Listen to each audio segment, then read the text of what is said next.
Live, and I think we're live, and you're live. All right, morning thoughts. Shout out to Miss Goldie Robinson. Miss Goldie Robinson, thank you for being the first one in this morning. Shout out to the people going out to work this morning. Shout out to the people coming in from work this morning. Extra special big up shout out to the people who work multiple jobs. I have my utmost respect for you. Shout out to my entrepreneurs, my stay at home moms and pops, my retirees. Shout out to the drivers. Shout out to the Uber driver, Lyft driver, truck driver, taxi driver, food delivery drivers, round town and long distance truck drivers. Shout out to the crossing guards. Shout out to the school teachers. Shout out to law enforcement personnel, medical field personnel, military personnel. Whatever your job description is, shout out to you. Shout out to the chefs in the kitchen, secretaries in the offices. Shout out to whatever it is you do, shout out to you. Shout out to every single clean hearted, good hearted person who wants good for others as much as you want good for yourself. Shout out to the security guard, them. Shout out to you. Here we are on this beautiful morning. I think today is Tuesday, right? I am so tired right now. Today is Tuesday, the 19th of November, 2024. I feel like I'm short circuiting. I woke up this morning, went to the gym, workout place, Kim Gym workout place. You know what I mean? Went to the fitness facility early this morning, put in some miles, and then put in some workout on the machines and stuff, some weight training after some distance running. I am drained, tired. I'm feeling good though, so I have nothing to complain about. Here's how we start the day off, right? We start the day off by saying, you get a chance to do it again. No complaining. No, oh my God, I have to go do this. I have to go do that. I got to get up in the morning. I got to go do this and that. I'm tired. Just say, I'm grateful that I get a chance to do it again. Yeah. So that's how I'm looking at it this morning. I'm grateful I get a chance to do it again. I got some fresh pressed watermelon juice right here. And that's that. Ginger in it and lemon juice in it. Hopefully it'll stop me from falling asleep here this morning. Anyway, we got a couple of things to talk about this morning. I don't think I'm gonna be on too long this morning. I got some other things I gotta go take care of. However, let me just big up some people for being here before we even go forward. Miss Goldie Robinson, first one in this morning. Miss Goldie Robinson, thank you for being here. Let me pin this message at the top of the chat so everybody sees it. And we're going to do, are we going to do, oh, so we start late this morning. So we start out with Milani's, you ready, mommy? Oh, okay. Come here, little Florida girl. She a little Florida girl. Say hi, everybody. Say hi, everybody. Hi, everybody. You can talk. Take your finger off your mouth. It's a feeling.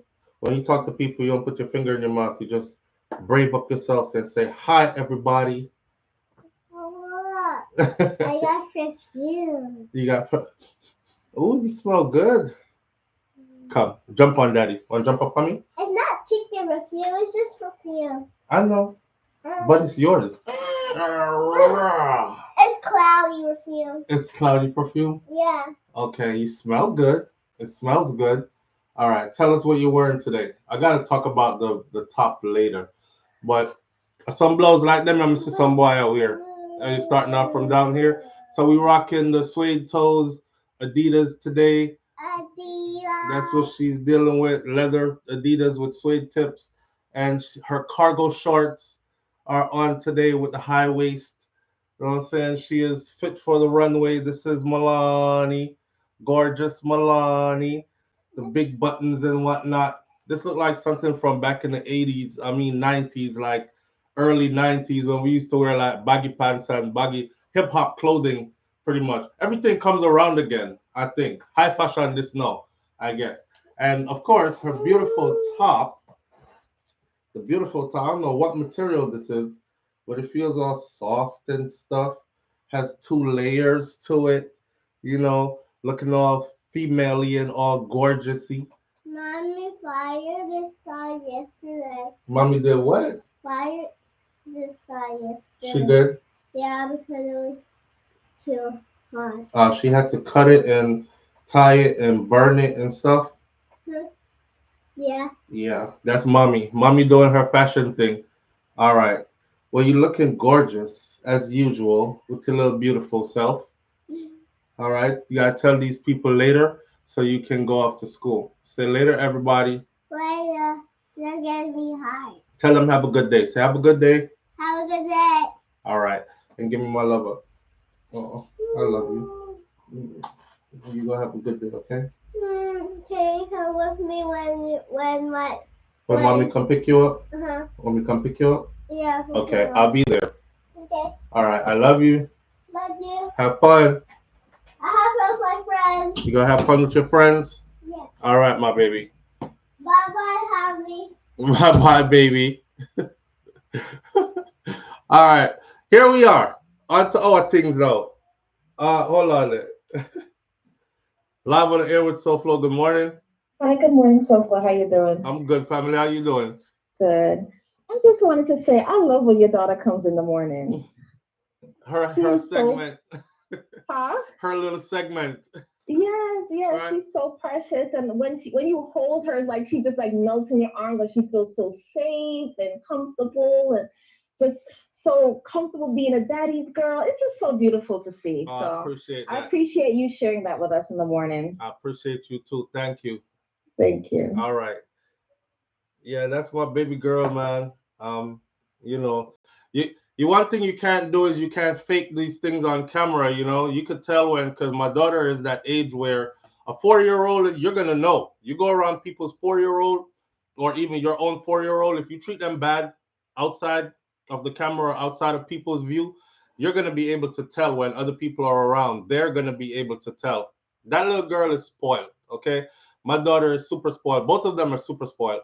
I have two girls, and my two girls are like my heart. Not saying that my boys are not my heart, but I think that's so for every daddy, where it's like their girls first kind of thing.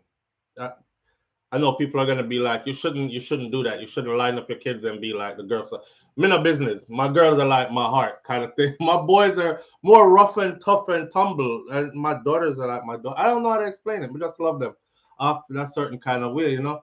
And yeah, she's a daddy's girl for real. And we're trying to lead by example too. So when we said to the brothers them out there, make sure you in your children's life, you know, and make sure you're present. Do your best to be present. These are times we'll never be able to replicate this. We'll never be able to get this back. We'll never be able to remix this, do this over. Time is passing. These are days in her life that will never be here again.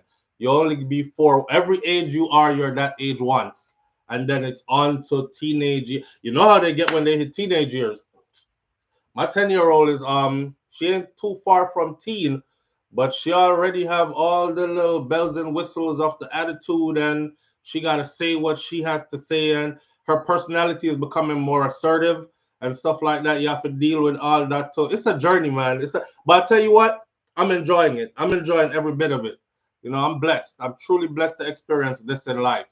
So yeah, thank God for that, and thank you for appreciating and showing appreciation to that too, and allowing me to be able to do that. Right? All right. And shout out to all the good daddies out there. Y'all know how it go already. You put in the work, you know, you're not really here a thank you or you're not really here a, oh, we appreciate you or nothing like that. But you put the work in because that's what you were put here to do. And it satisfies your soul. Not that you really need gratitude and appreciation from anybody. God gives me my gratitude and appreciation, even though it's appreciated from others around as well. So we work for that. We work so we could be rewarded by the Almighty. That way, yes, from a genuine place. Nance says there's nothing wrong with that. I was and will always be a daddy's girl. Yeah, and see, Nance, that's what I want to hear when they're grown. I want them when they're grown. I'm sowing my seeds now. So when they are adult women, I want them to be like, man, let me call my daddy. Daddy, how you doing? You know, still check on you. I'm coming to see you kind of thing. I'm a daddy's girl. Big woman I talk about, I'm a daddy's girl and I'll always be a daddy's girl. You know how that make your father feel proud? That make that man feel validated, like he did it. He did something right. And this is his blessing when you speak good about him, when you give him his flowers, his accolades, you know, there's nothing greater on earth than that. So to be admonished and respected and loved by your children, nothing greater than that. All other things come after. So I'm working for that. I'm working for that. And of course, being admonished, being blessed by the Most High God. Them things there, that's it. That's it. That's life. That's good life. Beautiful life. Oh man, I'm so happy. Here we are, man, on this beautiful morning. Today again, like I said before, today's the 19th. The month is closing in. Oh, I was gonna say something crossed my mind. Today we're gonna talk a lot about Donald Trump's immigration because there's information here that you need to know about, right? So there are two topics. The first one is Donald Trump's next target are naturalized US citizens. And we're going to tell you what they have planned as far as naturalized US citizens are concerned. Now, you know, naturalized does not mean that naturalized simply means you weren't born here and you didn't get your citizenship through birthright. So you might want to pay attention to this. One of the things that we do is, I have my citizenship already, so me no care. Kind of like the Jamaicans that were like, me I vote for Trump, me I vote for Trump. And then you said to them, he's planning mass deportation, and it'll probably affect your me no business. Me have my citizenship already. My family have them citizenship already. So we not care. All right. I got something for you this morning. All right. Uh Trump's administration's next target, naturalized US citizens. And we're going to tell you how they're going to work that angle, right? So you want to listen carefully. And after this, you want to be careful as well. Now, with that, there's another one. And Donald Trump has now confirmed again that but this time Donald Trump confirms that he plans to declare a national emergency and then use the US military for mass deportations. In his speech, he said that the immigration situation in the United States of America is, in his eyes, a national emergency. So, under certain laws, when you declare a national emergency, you can invoke the power of the military and you can use the military in such manner. But we're going to get into those two just to give you an update of what is coming next, right? As far as the whole immigration landscape goes. I'm going to say this. It's about to get super hostile in the United States of America for on the immigration plane. It's about to get super hostile. Super hostile. No, me not tell nobody don't come still because you know me there already. And I'm not the type to go through the door, then close the door. If you find a way to be here, then be here. That's on you. But I'm trying to tell you, and if you're not straight here, find some way to get straight. Or this might be them years where you're gonna have to lay low. I don't know what to tell you. I don't want to seem like I'm encouraging illegal immigration, but at the same time, I understand people's plight.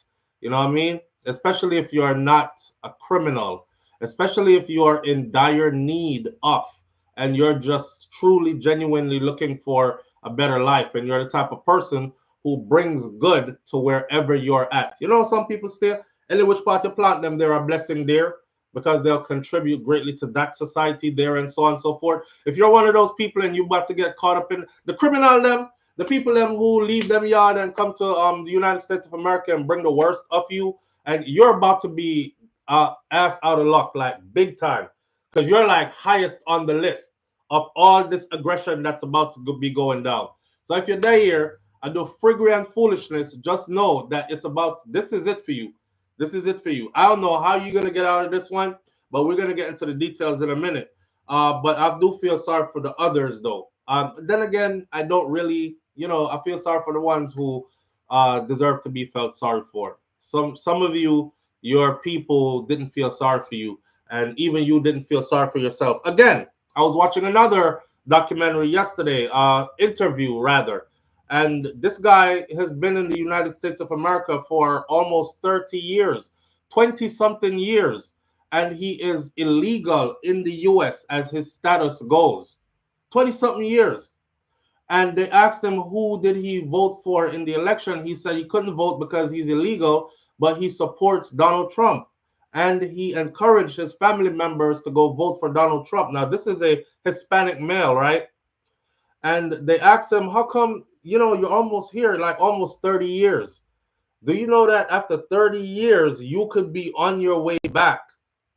He said, I'm not afraid. I'm not afraid. If they send me back, they send me back. But I know I'll be good. And then there was a lady who said, they claim they're going after undocumented people. She supports Donald Trump too. And she is undocumented and she is a house worker, like, live in people's house, clean up the house, take care of their kids, whatever. She's like, they can't find me because I'm undocumented anyways. So a lot of people don't have, there's still, I think there are a lot of people who really don't know what's coming. And they're really hoping it's not what it seems it's going to be.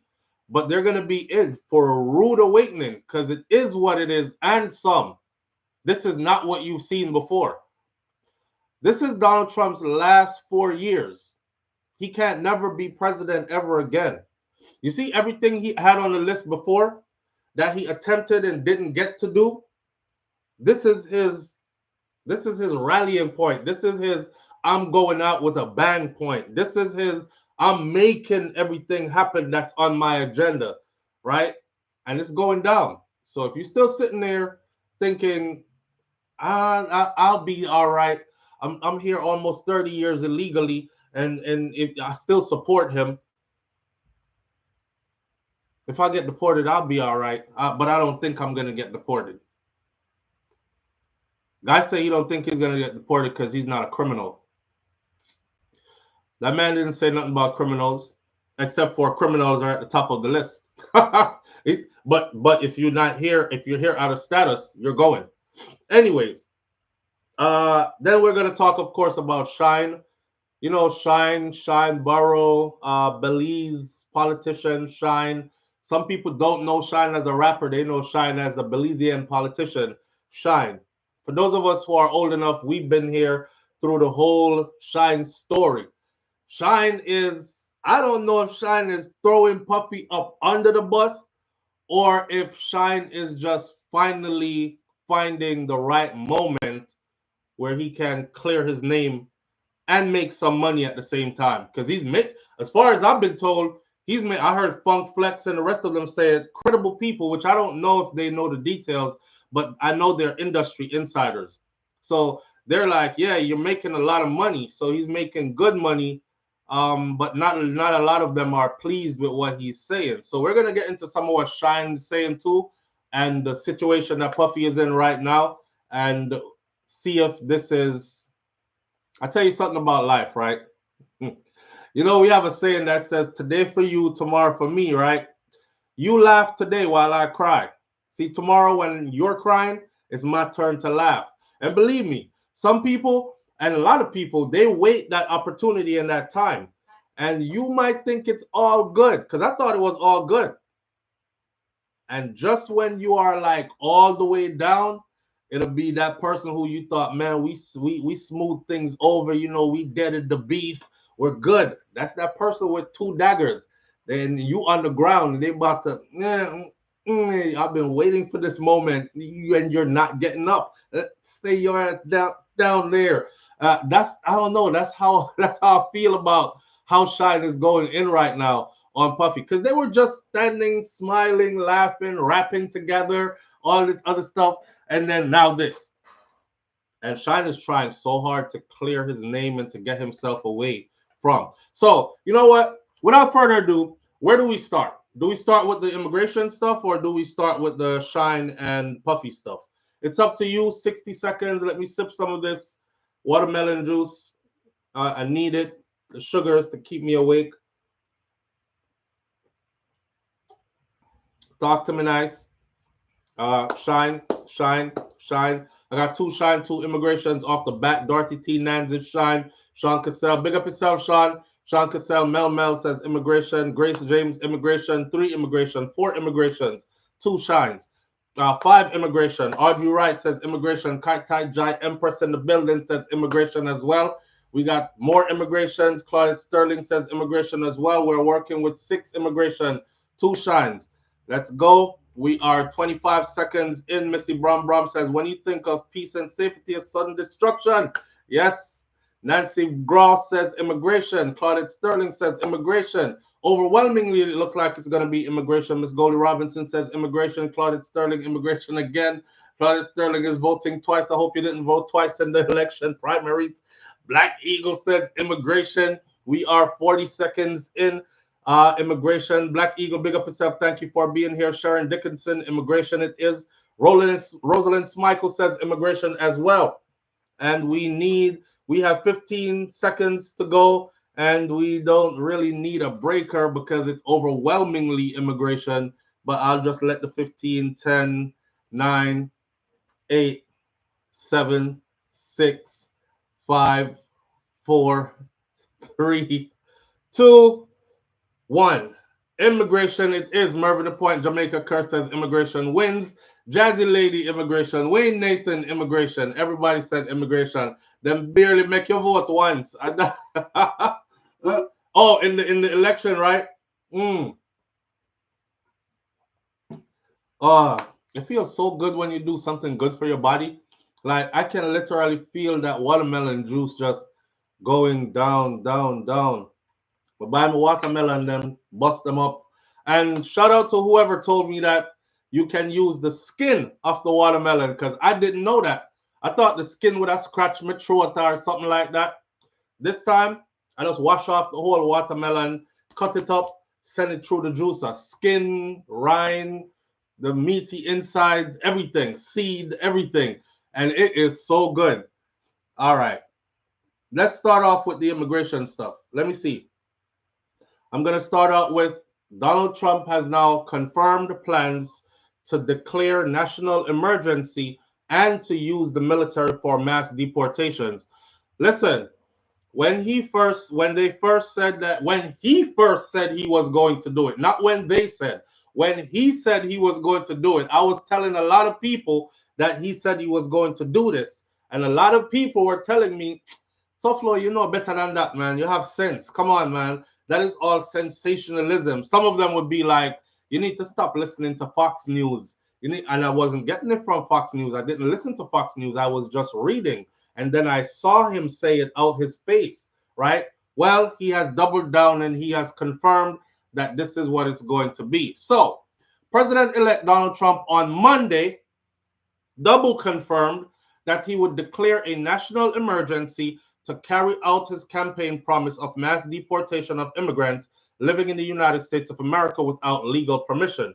Overnight, Trump responded to a social media post from Judicial Watch's Tom Fitton, who said earlier this month there are reports the incoming administration is preparing such a declaration and to use military assets to deport migrants.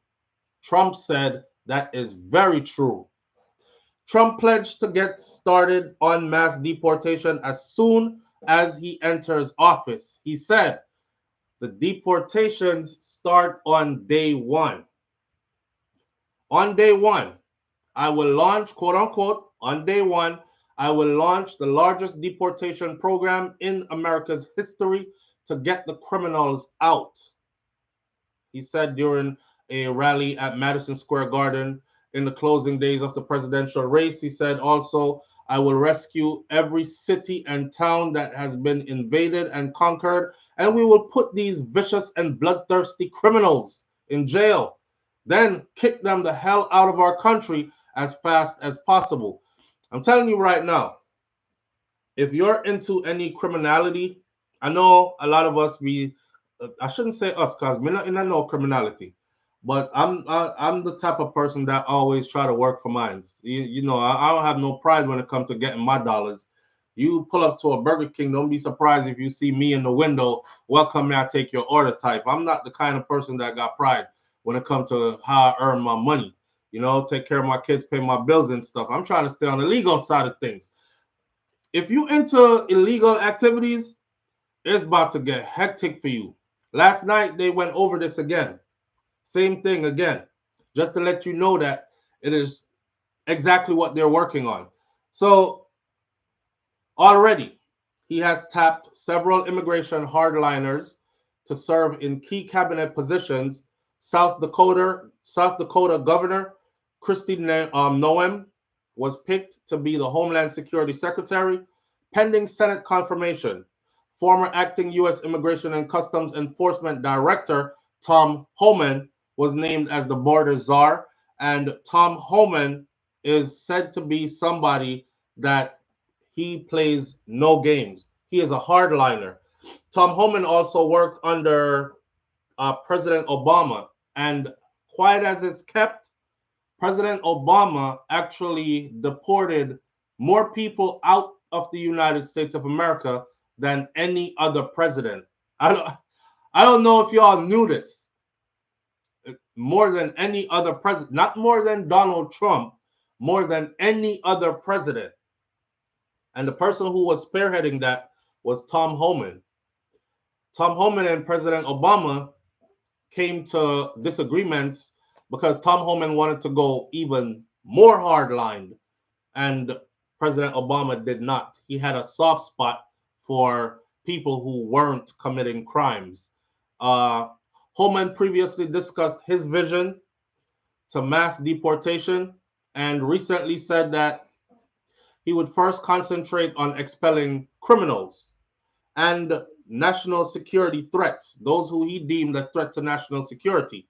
And he will not rule out deporting whole families together. On Monday, Homan told Fox News, today is Tuesday, Homan told Fox News America Reports, you can go back and watch it, that he is now heading to Mar-a-Lago this weekend to put the final touches on this particular plan. It's in motion. It's not a fallacy. It's not a guess. It's going down. Homan reiterated his plan again to take the handcuffs off of ICE. Y'all know who ICE is. Homan said ICE is in handcuffs because we got this great agency, but we're not giving them the power to move. Under us, they will have full power to move. So we're about to unleash ICE, take the handcuffs off of ICE, and ramp up the arrests. Though noted that he will need more resources to carry it out, he said that there are a lot of what ifs in between, but they'll work those out. So I've been asked 1,000 times, how many people can you remove this year alone? Well, how many agents do I have? He said. Can we bring rehired agents back? The ones that are retired, bring them back and rehire them. He's calling them even those out of retirement. How many buses do I have? He said. How much money do I have for airplanes, flights? Right. Can the DOD assist me? Because the DOD can take a lot off of our plate. There's a lot of what ifs right now that we're working through, but we're about to get that smoothed out. Throughout the campaign, Donald Trump vowed to mobilize the National Guard to assist with the deportation efforts. They said, are you going to use active duty soldiers? He said, nah, National Guards. I should tell y'all that National Guards are soldiers. They're not active duty, but they are still soldiers. They are still the military. So using the National Guards is, oh man, you know what I'm waiting on? I'm waiting to see, my eyes bothering me for some reason. I'm waiting to see when the National Guards roll out on our streets, what's going to happen. Because you know how our military looks, right? It's pretty intimidating to see them in numbers on the streets. So I can only imagine people are going to be running scared, seeing these uniformed people marching down your street, possibly kicking in doors and dragging people out. Experts told news media houses that such a move would mark a fundamental shift of our military, which does not normally engage with domestic law enforcement issues. This is one of those times when things will change drastically. At times, Trump went further and he suggested that thousands of troops from overseas need to be moved from these other foreign countries we're fighting wars in and doing whatever, and put them on the US-Mexico border. Yeah. There are an estimated 11 million unauthorized. Now, this number is baffling to me, though, because as much as I am sympathetic with immigration, there are an estimated 11 million unauthorized migrants living in the United States of America without legal immigration status. 11 million. That's a lot. That's a lot of damn people to be. In all fairness, you got to look at this like this. Even the Haitians going into Jamaica, right? And I said, damn, Jamaica, you could do better than that. You know, you could help them. I mean, there are the brothers and sisters from just a few miles away by water. You can help them. You see their desperate condition. They're running for safety, right? But Jamaica is like putting them on a vessel and sending them back in 24 hours or less. I'll be honest with you. If 100,000 of them came to Jamaica all in the boom, I wouldn't be for it. I'm sorry, but I wouldn't be for it. If 1 million of them came to Jamaica, boom, I wouldn't be for it. And I'm still saying help them, but there's only so much help you can help before you yourself is burdened down, right? Before you, and let's be realistic. Before you yourself is burdened down, it's like you want to be a good person, right? And you take your money that you work hard for and you earned, and you're like, I'm gonna help this little girl right here pay her school fee. I'm gonna help this little boy right here get into that program. I'm gonna pay my bills out of it. Then I'm gonna help this person right here because she on hard times. And then I'm gonna help this guy right here. And before you know it, you don't have nothing left for yourself. And then you can't help anybody again because you don't have anything left for yourself. And most of the people you're helping can't help you back. So on one side, I'm like, yeah, I'm super supportive of the immigrant community. On another side, I'm like, looking at these numbers, there are over 11 million migrants living in the US without legal status. Over 11 million. That's a lot of people. We're not talking about 200,000. We're not talking about 1 million, 2 million illegal immigrants. We're talking about 11 million.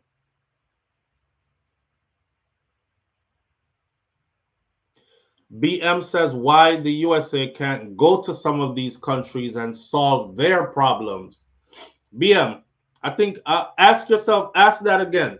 I want you to see how you type it. I want you to actually say it out loud. Buenos dias, Jev. Thank you for being here. Ask that question again to yourself. Why won't the US go to some of these countries and solve their problems? I want you to ask yourself that. How'd that sound to you? I think these bright lights are bothering my eyes. Let me put on these. Okay, so with that number, now that's a serious number. That's a serious number. Removing that many, they said that it could cost billions of dollars per year to remove that many migrants, according to an estimate that was done from the American Immigration Council. It's going to take billions of dollars to do it. But Donald Trump and his team has already said they know exactly how they're going to put that money together to fund this. So don't look at this short-sighted like, oh, they can't afford to do it, so it's not going to be done. It is going to be done, and they're going to put the money together to do it. Mass deportation could have a broader economic impact by resulting in loss of tax revenues and labor shortage. I know right now the housing market is getting ready to come to a standstill pretty much because you see a lot of the people who are hanging drywalls and doing the roofing and construction, they belong to that community right there. So when they roll out the troops and they roll out the ICE troops on the streets and everybody goes full force and send people running and hiding or being caught and deported, There's a lot of projects that are in the works that are going to be at standstill. They also said that there are a lot of projects that already they started, and they have a tentative date to when the project is going to be completed. Those projects are probably going to have to be pushed years ahead if this is fully activated the way how Mr. Trump wants it fully activated. ABC News chief global affairs correspondent Martha Raddatz recently reported from California on the impact that Trump's immigration and mass deportation plans could have on the American agricultural industry. We're not even talking about the housing market and building these new houses. We're talking about your fruits and vegetables, your lettuce, your tomatoes, your cucumbers, your cabbage, your carrots. That's what we're talking about right there. So when you go in the grocery store and you see slim pickings and not the best quality, as in they're soft and mushy and look like they've been on the shelf for way too long, or they've been heated up and cooled down, frozen and unfrozen, just looking terrible, this will be the cause of that. This will be the cause of that. They won't have the manpower to do what's required to keep your fruits and vegetables fresh, even at a grocery store level. So right down the chain, everybody is going to be affected.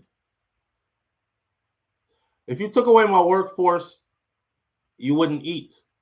If you go into she said, if you go into the San Joaquin Valley and you start doing what you're doing, or start doing what he's saying, it's over. This country will stop. It will literally stop because the food system will not move. And that's something that we're going to have to look for, or look forward to happening. The construction of many projects will come to a standstill. They're going to have people to do that because we have skilled laborers in the U.S., but they don't work like these guys. And then none of us are going out there into these fields. I don't know not one American, or not one, I don't know not one American that says, send me out into the fields. I'll go pick corn and I'll go pick oranges and cucumbers and lettuce and tomatoes and stuff. Send me. Not one. Not one. So this is going to be very impactful. Now, let's talk about the next target. The next target on the list is naturalized U.S. citizens.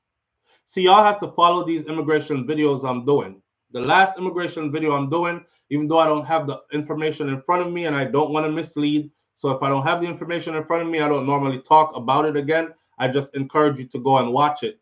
But I had no idea that there were laws on the books that lay dormant that allowed for them to say,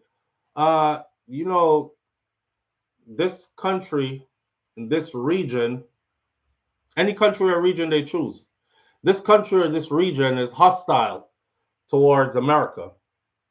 Therefore, block their citizens from coming here, find those who are here and send them back. I had no idea that that existed. I mean, they got everything on the books, and they're planning on using everything in their power to make what they plan to make happen. The Trump administration's next target, naturalized U.S. citizens. Of course, I said this before. A lot of people say, me good. Me good. Me have my citizenship. That not affect me. Big up yourself, Mr. Trump. And I'm sure it's not only Jamaicans, it's people from other places who went through that door, and then they're like, I'm good. I'm good. They're not sending me back, Papa. They're sending you back. I'm good. I got my papers. I got my blue book. I could fly a citizen. Watch this. So it appears now, right, that the president-elect Donald Trump intends to keep his campaign promise to begin deporting at least 15 million. First, the report said 11 million. Then they checked and said 15 million. And I'm wondering how many millions Either way, it's a lot of millions. He called these people poison. I'm telling you, it's about to get hostile. Imagine somebody look at you and said, you got to get out of my place. You like poison. You poison my house environment. You know, I have to get rid of you. This is his words. He said they are poisoning the blood of our country. By at least one estimate, it will be virtually impossible, logistically and financially. That's what people are estimating to implement his grandiose, ambitious moves. But that won't stop him from trying. And that will certainly, him trying will certainly destroy countless lives along the way while he's trying. So some people are going to suffer through it. Now, one initiative, smaller in scale, but potentially devastating, listen up, is its impact, which will be aimed at immigrants who have become naturalized U.S. citizens. Donald Trump has named 3 deportation headliners to key positions in his administration. We already went over Stephen Miller as the Deputy Chief of Staff for Policy. We already went over Kristi Noem as Secretary of Homeland Security and Tom Homan as the Border Czar, right? Miller is likely to be especially influential and especially brutal. That's why he was called to that position. And if you and I've encouraged you guys already, I said, please go look him up and listen to him speak, and you'll have a good understanding. What better thing to do? Don't take my word for it when I say he's going to be extremely brutal. I'm telling you who he is, so you can go pull up a video of him on YouTube and watch his videos and listen to him speak when it comes to immigration. This is a guy that has no love when it comes to immigrants at all. And he's willing to do everything to make sure they get the hell up out of here. So he is the one who is pretty much in charge overall, and he is expected to be super brutal. He said, these are his words, America is for Americans only. This is what he shouted at a Donald Trump rally campaign. America is for Americans only. If you watch his pre-election interview, he outlined a sweeping plan to use the National Guard, to use the state police, to use Drug Enforcement Agency, to use the Bureau of Alcohol and Tobacco, to use and firearms, and to use the U.S. military to round up undocumented immigrants, and also to detain them in tent camps until they are expelled from the country. How many agents did I just name to you? See, you thinking, right? ICE is coming. Okay, I could duck ICE and run. Okay, cool. How about when they combine ICE with the DEA, with the Bureau of Alcohol, Tobacco, and Firearms, with National Guard, with active duty military? I don't think you could get away no more. I don't think you can get away no more. Missy Brom Brom says, so the only people that are supposed to be here are the people that was born here, which is what he is saying. That's exactly what he's saying. And even that, which we're not going to get into that because that's kind of like smoke, you know, but it is on the list, so we should mention it because Donald Trump has mentioned it. That so when we go into even it's only the people who are born here should be here, that is exactly how he feels. Mr. Holman feels. That's exactly how he feels. Here's the other thing. They're looking at ways to strip people of their citizenship. And one of the ways is this. If your mama or your daddy was illegal when you if you were born to parents who were not straight, their status wasn't straight, you cannot be straight either. Yeah. If you were born to parents who were on the run, their status wasn't straight, and they made you here, you better hope one of your parents were straight. You better hope your mama was illegal, but she met your daddy, and your daddy was a citizen, or vice versa. Because if both your parents were illegal at the time of your birth, you on the list too. Yep, it's going down. It's going down. I don't know. I don't know if you understand how big this is. I don't know if you understand combining ICE. Have you ever seen ICE move like when they're given full power? Remember, no, it was just a few years ago. It was just a few years ago. We were watching this. We were watching them drive down the highway and pull over Greyhound buses and take people off the buses and search the bus. And it was just a few years ago. Well, here we go again. Here we go again. People tend to forget quickly, and then they're reminded, and then everybody is in shock again. Oh my God, it happened before, just recently. Right, they were everywhere. And that's just one agency. That's just ICE. So imagine when he combines ICE with National Guard, with state police, local police, Drug Enforcement Agency, Bureau of Alcohol, Tobacco, and Firearms, and the U.S. military. That's that's seven agencies, seven powerful agencies. But even documented immigrants will not be safe. Even documented immigrants will not be safe because Mr. Miller has declared that he will pursue the seldom used process of denaturalization. And that is to go after people who have been citizens for years, even decades, based on suspicions about purported fraud on their naturalization application. This is how much they want everybody up out of here. So you naturalized? Yeah. You have no criminal record? Nah. You've been doing good, working, paying your taxes, raising your family, all the stuff that we would want you to do to be a model citizen.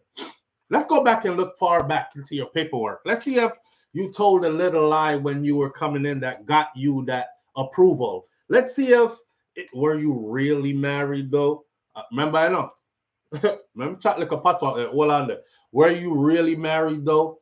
Let's see how quickly that marriage dissolved after you got your paperwork.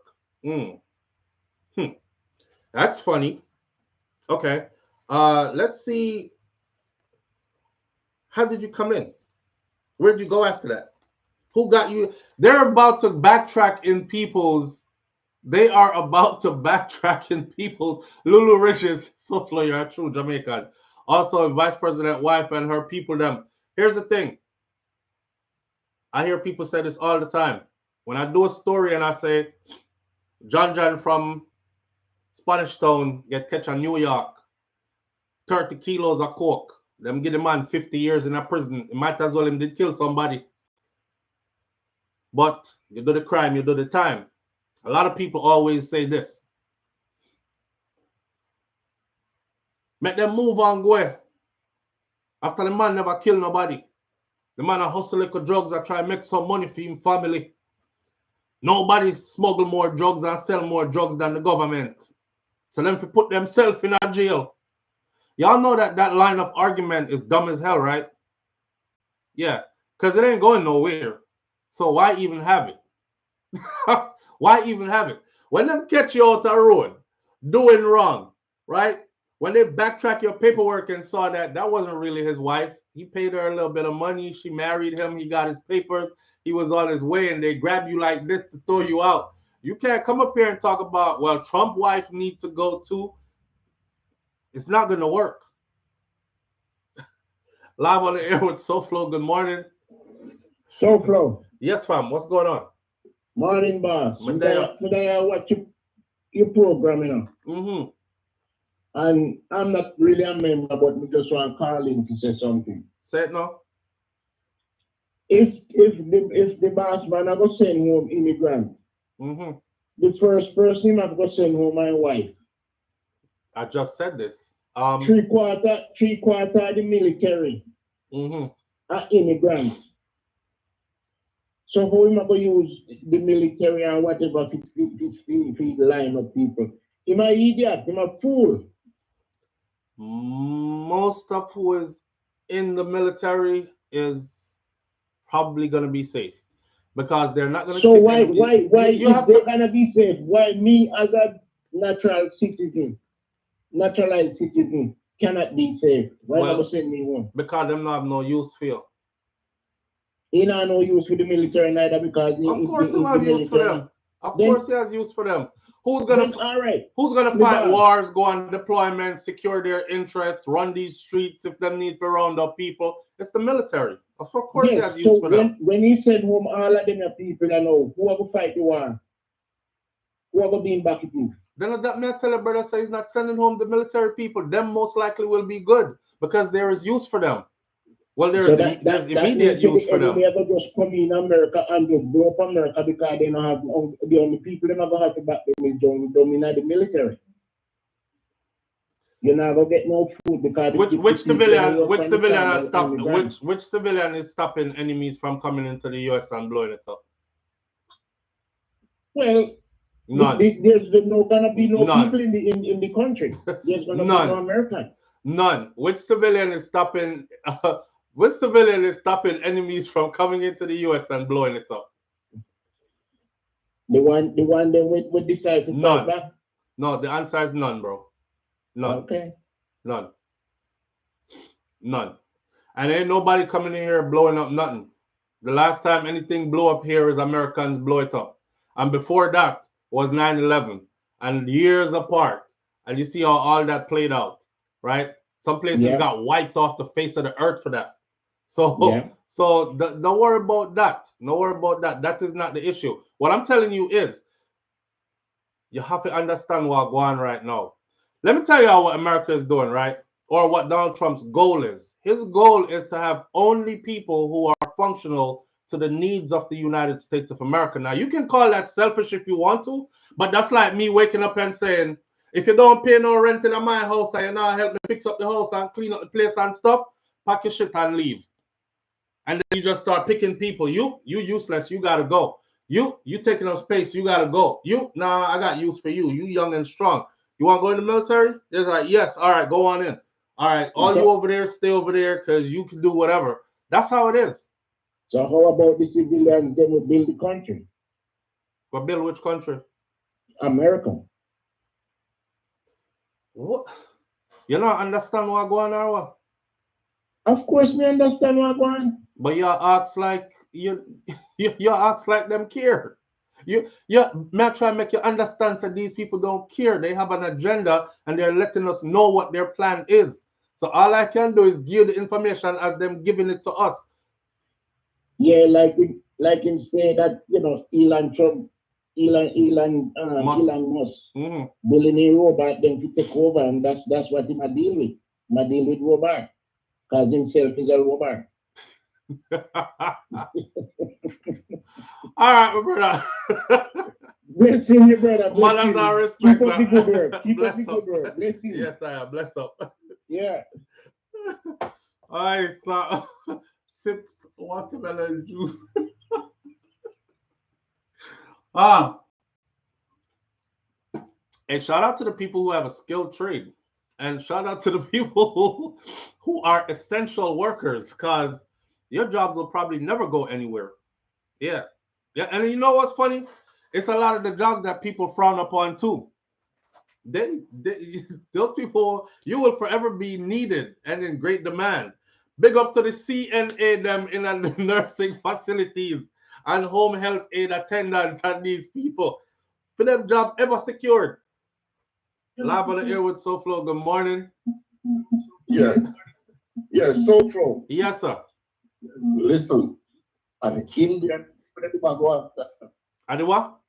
the H-1B visa, whole of them, Mm-hmm. the whole of Silicon Valley, the whole of them lie, them get deported, and use fake name and come back into the country. Yes, but on The them last alone. time he did that the last time. Yeah, but it's not them alone. And this time the scale is a grander scale. So what I want to know, he must go to the European them to are just really black people and the And others of color. You know what? You ask a valid question, and you may always tell people this. You notice that when time them have any immigration conversation, that Europeans are never in it. You notice That's that, right? right. You notice that, Because right? Donald Trump did make it clear they want people from Norway and the Norwegian people them tell themselves we good, brother. Oh yes. Well, you know what that is. You know what that means. You know what that is. Yeah, and we shouldn't act surprised. I mean, come on now. It is what it is. It is what it's always been. That part. Well, that is true. So Yeah. So full time we if stop they act don't like we're really want to surprised. end up with citizenship, Say again. you're coming like a citizenship not until them party over. Because I'm trying to look for your papers and say, well, you did life and life, not for free. So your citizenship invalid. They're going to take every bit of information. Right, which is what they're planning on doing. Yep. To check for everybody who was naturalized, they're gonna go back into your stuff and check and see if there were any lies told or anything that they can now prove through some form of investigation that you did something, said something out of line to get your papers, and then the rest is on. You know, I'm not going to say he's not going to make an access to the deport of, but he promised to fill a wall. He- This brother, he didn't tell because I and he said to Hold on there, bro. Your phone is breaking up, and my wife asked him if you do something for her. all right. All right, we can't really hear you.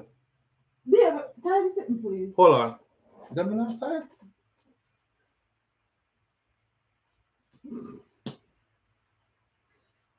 You too tight? No, it's fine. Okay. 1 second.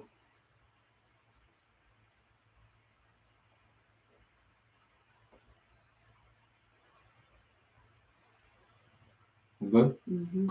All right. What's your opinion? From Cassie. Oh. All right. Oh, live on the air with SouFLoTV. Hello? Yes, man. Oh, you're there. My bad. I thought you hung up. No, man. All right, bro. Talk to you. Listen, you Yeah. see the African them, they might talk too much. The people them from the Caribbean, they might talk too much. And them carrying on as if them out to block up the whole of America and white people say it not gonna happen. What do you mean them I talk too much though? If you look at the attitude of a lot of immigrants now, it's like them want to come and take over the people, them country and want to demean and diminish a lot of white people. That's how white people feel. And them say, no, I don't care how educated you are. Go back and use your education after that. Don't get rid of everybody, man, and make white for America. The last time Trump was in office, Silicon Valley had a big problem with that. It is overrun with a lot of Indian immigrants. Right. And remember the school. Engineers cannot get jobs. Do you remember the school that they cracked down and found that the school was actually, I think they had to wipe out the whole school, shut down the whole program. And that school alone brought, over years, brought thousands of Indians over here in the tech field. And they were getting certified. I believe it was in New Jersey or somewhere up north. But I remember all that you're saying happening. However, I'm trying to tell you, we're not focused on Silicon Valley. Them good. Me I talk about my regular Jamaican people, them Caribbean people, and others who, they were here trying to make something shake for themselves, and now this is coming their way. So the Silicon Valley, the techies, they'll be just fine. But do you know? And them the business, but we need them. I've read it. Huh? Second? I said they don't business about us either, so I'm not really business about them. True. But do you know that the immigration system in the United States is very lax compared to European countries? As in, In by Germany, letting people come in and all that. no. When you say lax, what Like do you mean? Germany, Yeah. if you're not born, Mm-hmm. you cannot be a naturalized German citizen, even if you're married to a German citizen. Don't stop. Britain worse. You cannot get citizenship if your parents them illegal in a Britain. Or if you're born. That's not true, because I have a lot of friends who I was stationed in Germany. I lived in Germany for 7 years, and I have a lot of 7 years I lived in Germany for. So that's not quite true what you just said. You're a bit So what is it misinformed. that they have against the Turks, the Turks in Germany? Well, me no business about them, so I'm not talk about Germany right now. You're going to a different conversation, but No. I'm just showing you that I know what you're. the I know the parallel immigration you were sounds trying that to they're making draw. now sound hard. I know the parallel you were trying to draw, but it took us into a different conversation. We don't want to discuss Germany and how for them immigration run on All them right, them fair business enough. with the Turks and all that. That's not where we at this morning. But See, here's the thing now, so you know I'm not sorry for the Hispanic that them not like me neither. them don't know that, man. That's why this is their. Listen, my popcorn is ready. I'm not talk about the popcorn. We say, yeah, how will you get that new clock? Another popcorn. And me have my popcorn ready. My drinks ready. I'm about to watch the whole. Pardon my language, y'all. I'm about to watch the whole shit show. I'm Oh about yeah, to enjoy it because it's oh about to yeah. be. It's about to go down. When them ready for La Negra, yo, I'm I'm close. Oh yes, them are, ready for La Negra. yo yes, them, Yeah, them don't even like them old black Spanish people, yeah. let alone come here. Eh, all the Latinos them for Trump. So when I run to them, there's an officer go grab him. You gonna grab me? Well, we're about to see it unfold, man. Yeah, and but while you talk about them, talk about the Jamaican them who don't like the other Jamaican them either. You know, somebody said in the comment section the other day, some of your own Jamaicans them. You know, this has always been a practice. Okay, but let's be real. We're there for a long time. You can hang up if you want to, bro. Me not keep you up on the phone. Come here, go chat. All right, yeah, Manners and respect. no problem. Yeah, we've always known, you know, people that weren't straight in the US growing up here, and those are the things like don't tell nobody, say, you know, have your papers and stuff, you know, because they will use against you. Not true? All right. Listen, a lot of the times when you saw Jamaicans getting haul up and pull up and get sent home, I think back in the day they used to even offer rewards if you knew where any illegal immigrants were.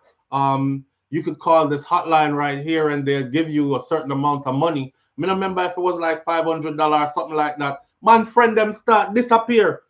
Yo, I was running in palm big dog and take him last week, you know, brother. You know, so it was the same friends. And then we would use it against each other too. Like you get in an argument to the brethren when you now say eye to eye, instead you just work out your differences. Man call ICE per man or call immigration per man.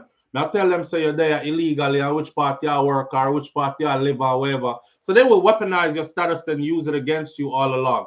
Today is no different. When they whipped that pen or that pencil at the voting booth and they were like, yeah, I'm in a business, me have my thing straight already. Send them back, Mr. Trump. Send them back. It's the same thing. Them no want see you here neither. Which I don't understand that mindset, but it is what it is, right? The system gets to thrive off of people like those. So one initiative, smaller in scale, but potentially devastating in impact, will be aimed at immigrants who have become naturalized U.S. citizens. Donald Trump has named we already went through the name of the people that he said is going to be in charge of doing these things. And I already told you the man said America is for Americans. And he shouted this loud as hell at Madison Square Garden campaign rally. Just pull up Madison Square Garden campaign rally and pull up Tom Homan, and you will hear him tell it to your face. So nobody can. SouFlo, you're making this up. I never hear him say that. Because somehow when me that try to talk to him during the election period, when they tell me about a lie, you tell man. You need to stop watch CNN and you need to stop do this. I never hear him say that. And then he came out and said it. And you're like, well, me miss it. Me never hear it. Yes, some people just hear what they want to hear. All right.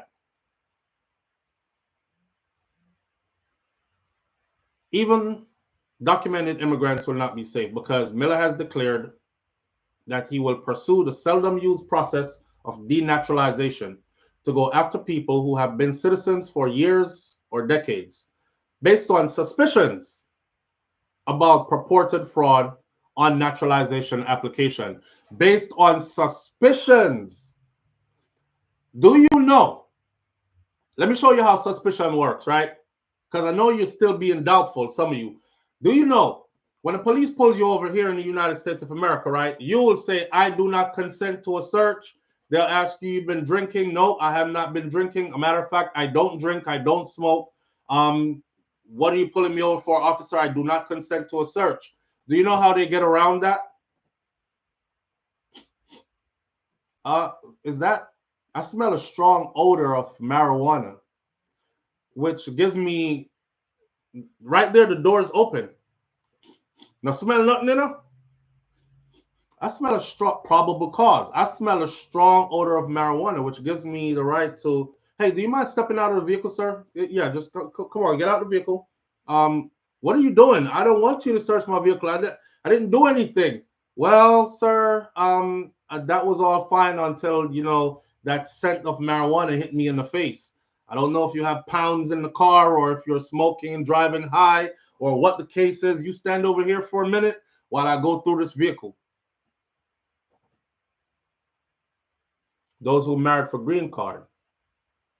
And other things we could think of, how all the tricks you could think of, they're about to roll it back and try to dig up what they could dig up.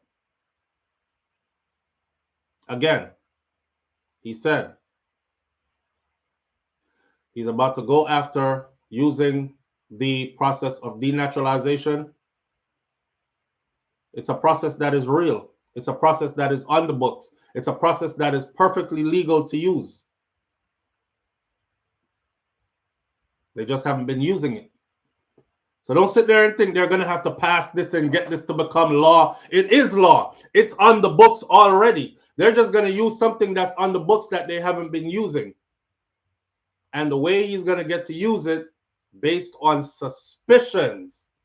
I got a strong suspicion that you got married solely for the purpose of obtaining a green card in the United States of America. Let me backtrack some stuff and start digging up people's lives. This is why they said this is going to be devastating.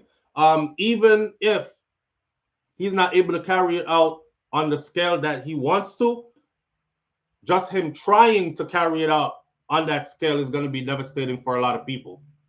Strong suspicions about purported fraud on their naturalization application. Individuals stripped of their citizenship will then be subject to deportation along with Miller's other targets.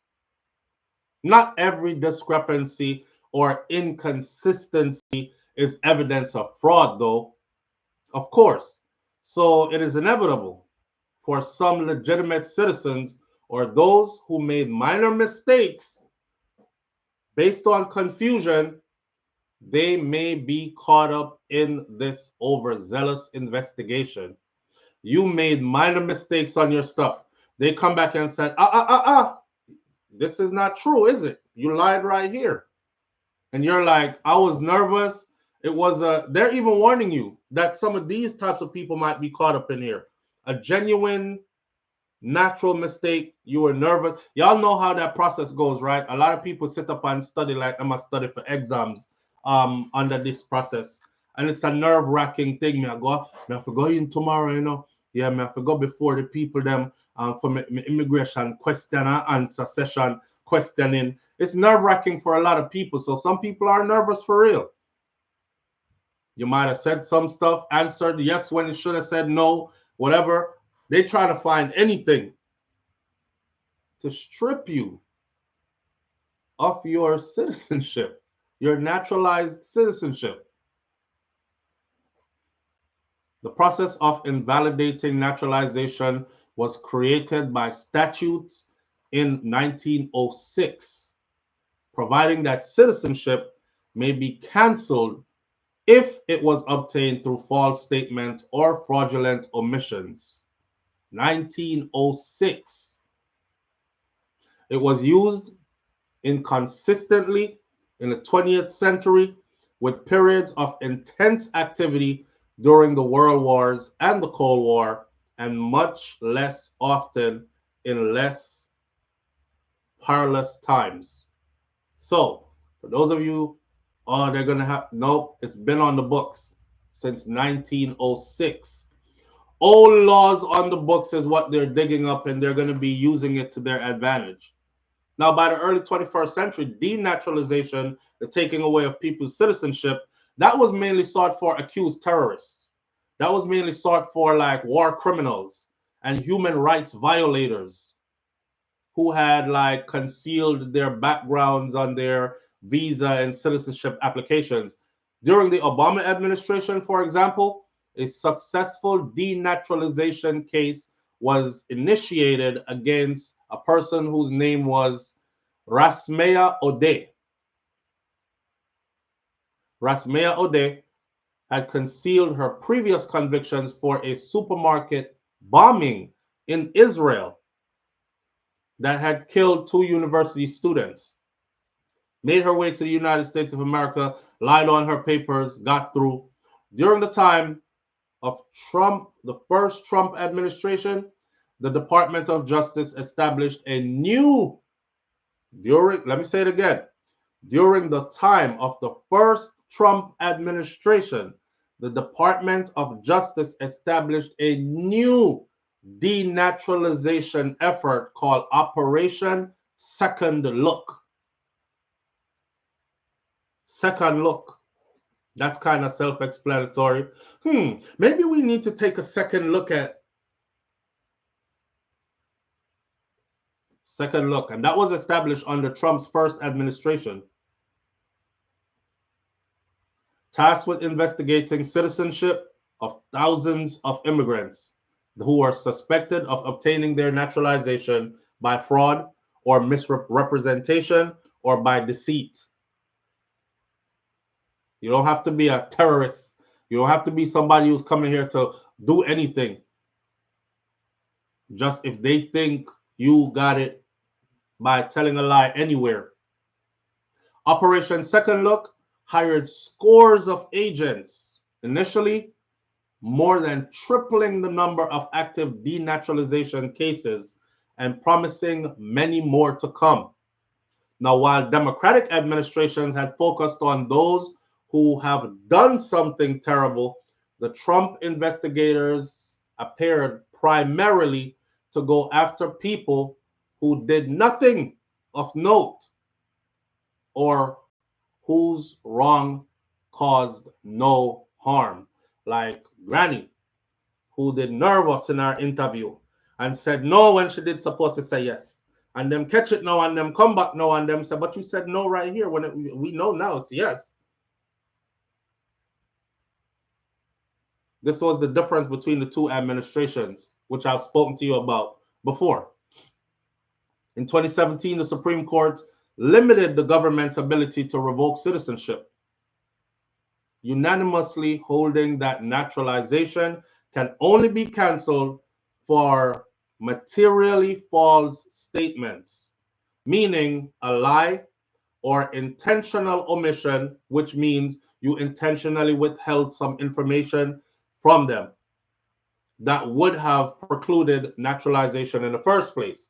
So if some information that you held back if you had told them it would have caused you to not get it, and you held it back and you got it, and they find out about it, you up out of here too. Live on the air with SouFLo, good morning. Blessings, my boss. Manners and respect, King Wagwan. But there, man. Talk to him.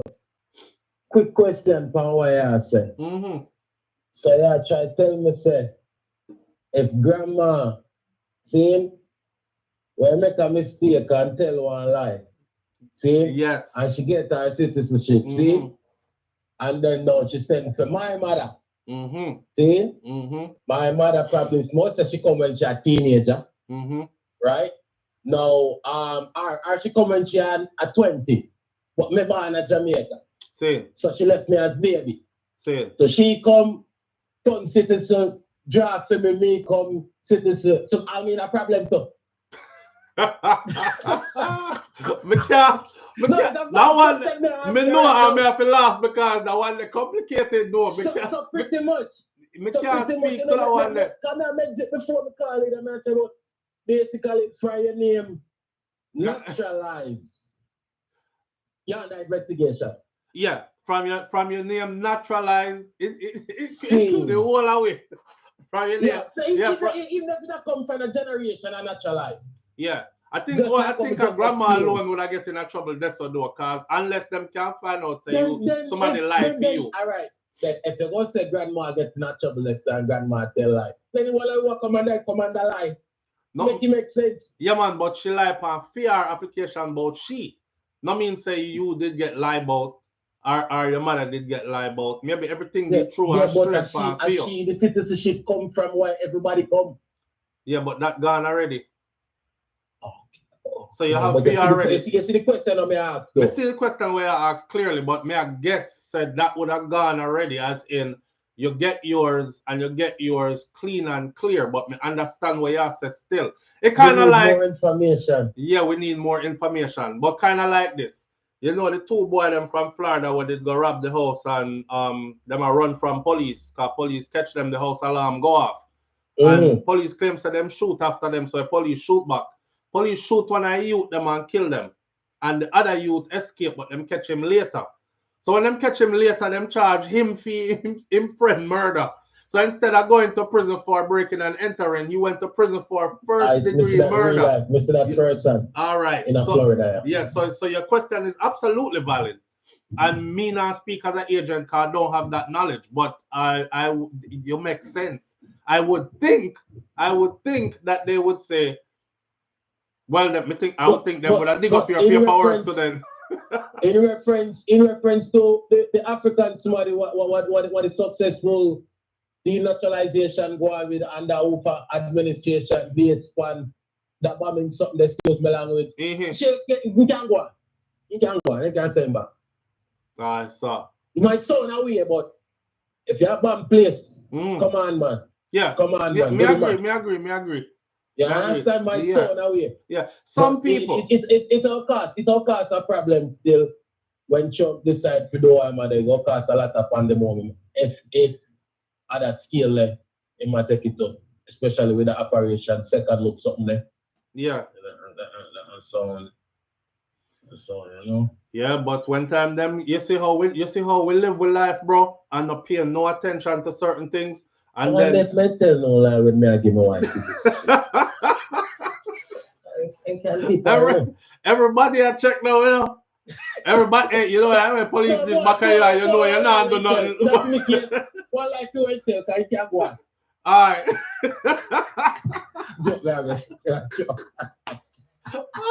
I start over. You say no one, the marriage never work out anyway. John, hey, you know what? No, y'all laugh. But mind somebody not do that too, you know. You know, so the marriage really not work out still. So you want me just tell them, tell my life for fair application. That can be an excuse too. Yeah. If people start saying, you don't pay me for do it. Rotted.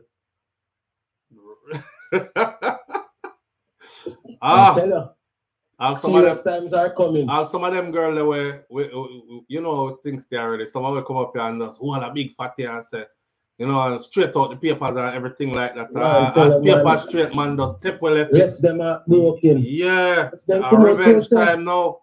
You don't pay me for do it. Blood fire. You trick me. Revenge time now, you know.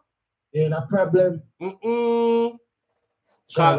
Them born yeah, so them can't get sent now. They now get sent now. Yeah. As me said, the operation second look here can bring serious problem. I agree. Believe. All right, my brother. Let's up on yourself. Manners and respect. I'll go on the snake program. All right. Yeah. Jaja. Oh man, yo, this a lot of stuff. I can't go on out of this, you know. Yeah, remember 400 pound Keisha boy, eh? John married 400 pound Keisha, and Keisha born and raised here. Keisha straight, but him they have no love for Keisha. Him boops Keisha and use her, get him things straight and bounce with Kenisha. Kenisha, they live downstairs I building. Little Maga girl. Him left 400 pound Keisha. Maga Kenisha downstairs. She got you in her heart.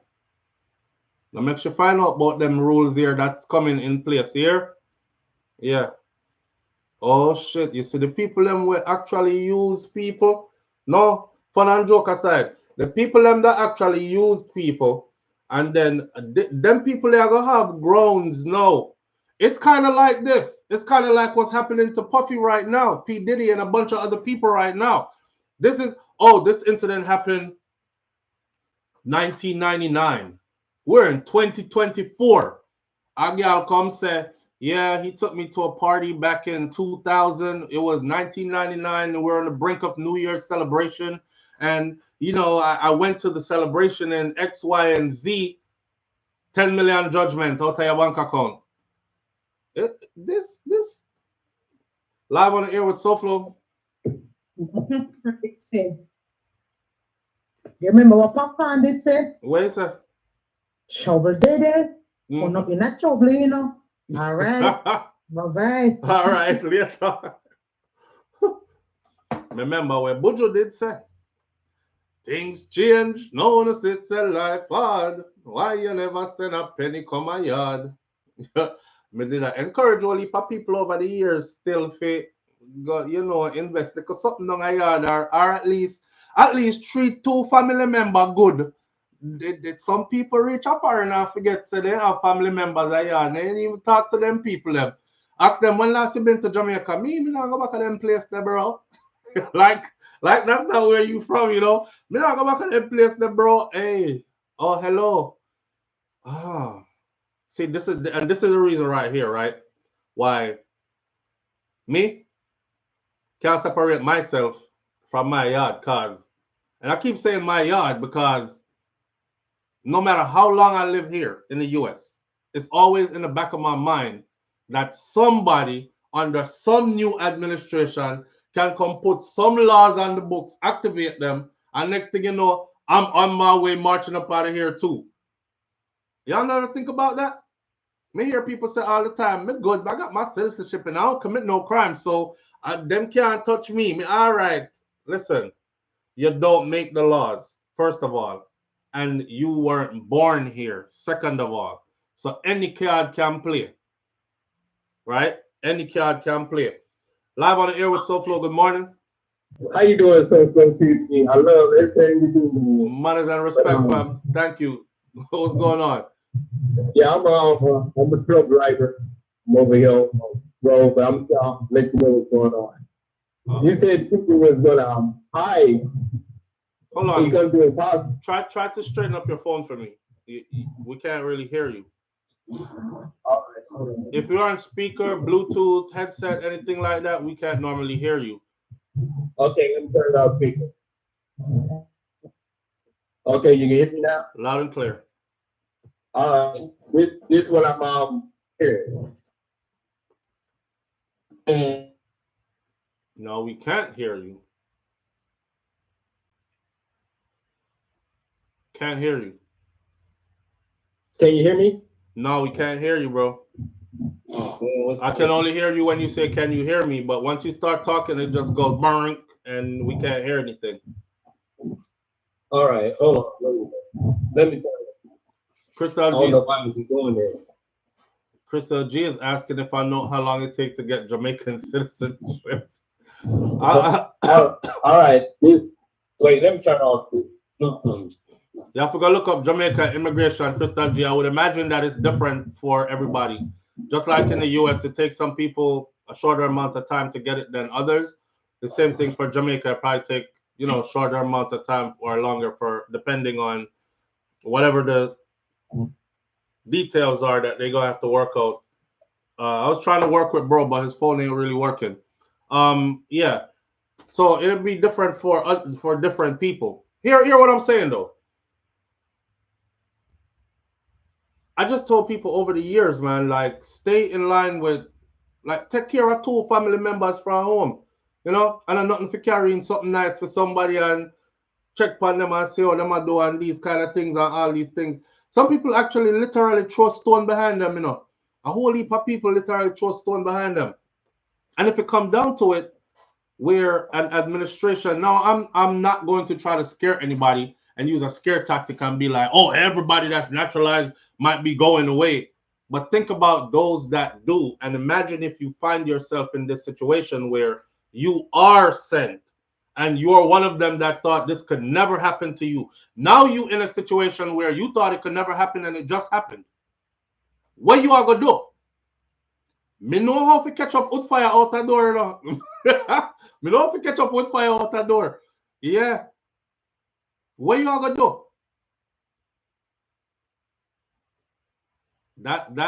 Me now go back this off. Me no business what? That would be a harsh reality for somebody. And I'm sure it's going to be a harsh reality for somebody. Because they're not just doing all this and telling us all this for nothing. It's gonna happen. This is why the reporter said, although it may not happen to the grand scale, that the grandiose idea of how he's saying he wants it to happen, just a fraction of it happening, which will happen, is going to ruin a lot of lives. That part. Audrey writes, I come here straight as a child citizen, but if them want to send me, me can't survive. Audrey, I see a thing for me to Audrey. Missy Brown said, little bro, I'm not worried for me. I'm worried for people who did not have it to build a roof or send it to thieving people. That's sad. Yeah, Christine Simpson says, look like we will be forced to go home and build up a country. Well, some of we did not invest back down there so from time, and some who didn't want to or cut all ties. Some people cut their yeah, it's a long cut to pass Jamaica. You would have surprised to know say them a Jamaican actually. I only went when Marcus Garvey said you won't know yourself till the back is against the wall. Black people in that talk to, you could apply that to some Jamaican won't know themselves till them won't remember them yard till them back is against the wall. Till them back is against the wall. Hey, me good am I yeah, me good any which part. Anyhow, this play out me good. Yeah. But I saw it go. Let's finish off this information though. As journalist M. Gesson explained and said that an expansive hunt for valid naturalization applications can turn millions of naturalized citizens into second-class citizens by taking away their assumption of permanence. Pardon my sneeze. Even worse, thousands of immigrants naturalized as minors. Me give you the whole light, you know. You hear what you just said? You come here straight as a picnic. Audrey Wright just said it. See, Audrey comment there. It says, Medea as a... Where Audrey did say before, come here straight as a picnic, right? I'm good from them time then. Me come here straight as a child slash citizen. But if them want to send me back straight, me can't survive. All right, boom. Watch this. Even worse, thousands of immigrants naturalized as minors through a parent's application may have their applications annulled through no fault of their own. So the brother will just call and ask, that answer him question right there. That brother that just called and asked, that's the answer to his question right there. So Granny come first, and then Granny did tell a little lie on PR application, but she get through and then send for Mummy. And then Mummy get through and then send for me. They gonna run it back. This is the answer right here. Even worse, thousands of immigrants naturalized as minors through a parent's application may have their citizenship annulled through no fault of their own. Me still good to. Audrey said me still good. Me still good to. Cause me practice what me preach. Me good. Perhaps worse still. If that is imaginable, that it could actually get worse. Many American-born children might find their citizenships in doubt if their parents are denaturalized. This is under Trump's pledge to end birthright citizenship for children of undocumented immigrants, which I just spoke about. I just spoke about that, right? If you are a child born here, you thought you're safe. See, back in our day, them used to do that, you know. Them say, yo, girl, make sure say you breed here. You don't have to find no man for married. Just make sure say you breed. For the boy breed, you find somebody where you find where you look good or to you or attractive to you or whatever. You know, you like tall man, you have some tall picnic or whatever. You like dark skin, sit and find somebody where you're attracted to breed for him. Them can't dash you out for you have picnic. See, they got onto that. They caught onto it. They're like, huh. That's what they do. So when they run off, a lot of them just go get pregnant. Okay. And then the child is a citizen, so it makes it like make us look bad because if we throw them out, you know, we're separating mother from child, and we're like, what do we do with this child? Put the child in the system? That it looks inhumane.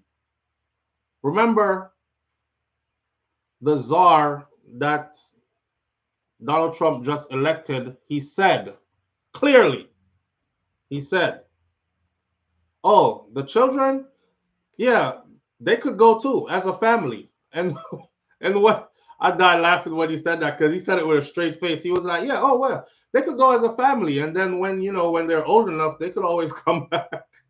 Oh man. Oh, I just saw the phone ringing. Please call back. My apologies. He don't. This is why they're telling you that this is why he was elected. He's the person that have no heart. So don't worry about, oh, I have two picnic but me illegal here. Yep, take them with you. Yeah, and if we don't get the part where we could strip them of their citizenship because they got it through you and you were illegal, if we even don't cover that, they will at least not be raised here. You go raise them out of here. When they're old enough, they could come back as grown people when they're old enough on their own. But you got to go. He's not the type to say, oh, I have some sympathy for her because they were born here. Live on the air with SouFLo, good morning. Live on the air with SouFLo, good morning. Hello? Good morning. Hello? Can you hear me? Oh man, this call ended. I'm pretty sure it's not my phone. Okay, so fortunately, denaturalization is a judicial process. Okay, so here's some hope in the air that they can't just take it away from you from last night to this morning. However, they can run you through the ringers. You can end up in a camp. You can end up waiting out the process and going through the headache. And oh my God, am I gonna go or am I gonna get to stay? You know, that where you're in the valley of decision kind of thing. They can do that and put you through that. It says, fortunately, denaturalization is still a judicial process with a right to trial in federal court. Unfortunately, there is no right to appointed counsel in the denaturalization cases. So every accused defendant will also bear the expense of retaining a lawyer. This is the last part of this. Let me give it to you again. Listen.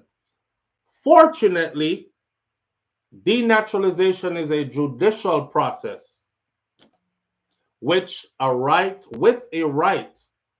to a trial in a federal court. So you can say, okay, at least if anything happens, I would have to still go to court and have a judicial process happen, right? But unfortunately,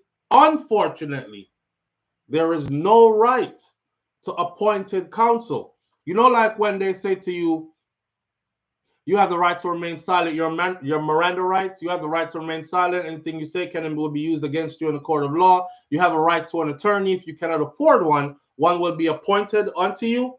Yeah, not in the denaturalization process. You're not guaranteed to get no counsel. You're not covered in that way. So once they pinpoint you to send you out and you decide, okay, under the law it says my case has to be fought. I got to be given a fair shot in federal court. They'll just say, all right, well, I hope you got your dollars and cents together because the state has their attorneys that's going to fight you. Every accused defendant will also bear the expense of retaining a lawyer. For the many people without the funds to afford an attorney, there is a significant chance of losing your citizenship by mistake or by default, which may be exactly what Stephen Miller has in mind. I'm just telling y'all, man. I'm just telling you.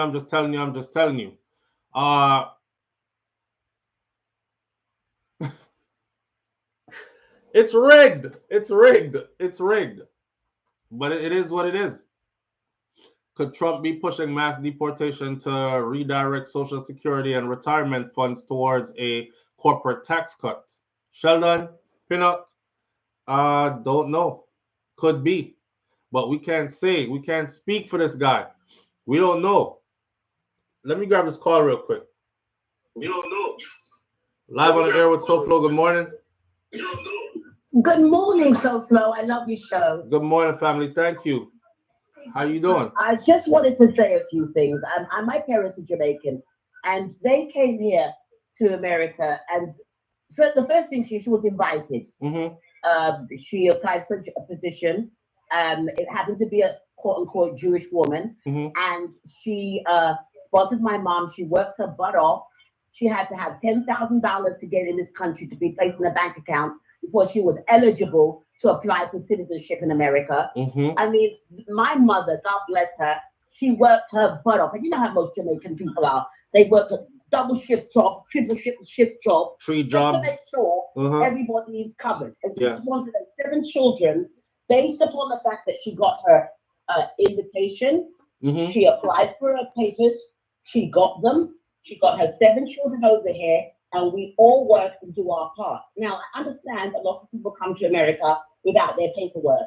And I got it. But you pay your taxes, you do what you have to do, and you apply.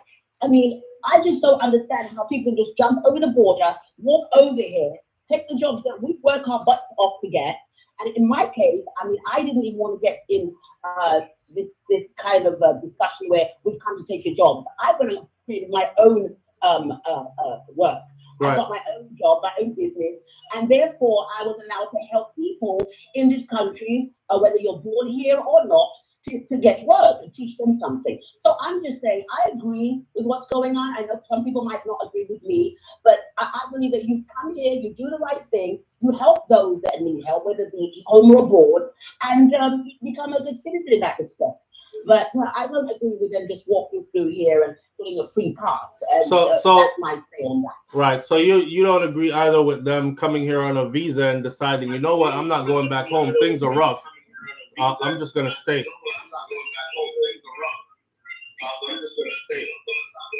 I'm sorry, I didn't hear you. I'm gonna get the echo. Yeah, because your device is turned up too loud. Whatever you're listening on, you gotta turn it all the way down. All right, so say that again, sir. Okay, so I said, so you're not for those people either who came, because a lot of people came like this, right? They got a visa, and on the visa, it was a visitor's visa or it was a work visa, and then they ran off. So they came through legally, but they stayed. You're doing your part. In anything, in any law, you have to comply. Right. It's just the way it is. You have to comply to what they tell you. If you have to go back there in 4 or 5 months, go there. It's when they have a criminal record they don't want to go. When they've done something wrong, they don't want to go. But if you're doing the right thing, there's a lot of people want opportunity. No. A lot of people, you got that completely wrong. Most, it's been proven that most people that find themselves in that situation are people that are just trying to escape hardship from where they come from. They're not criminals. And majority of people who are deported are not criminals. When you have a plane full of, say, they just deported 100 Jamaicans from the US, 90 of those Jamaicans are people that overstayed and were trying to get straight here and couldn't. Then you have 10 criminals in that group. Oh, excuse me, when you say get straight here, what do you mean get straight here? Get straight as in get their immigration status straightened out. But there's a time period that they give you in order to get that paper. And then you have an appointment. You have to go there at that appointment. Yeah, you can't relate. You can't relate. You're on the other side of a fence that you can't see on this side. You can't relate. I understand what you're saying to me there. I know. And I want. Yeah, you can't relate. That's all. But I get what you're saying. I'm listening. I love it. Thank you. All right. Yeah, she can't relate. She.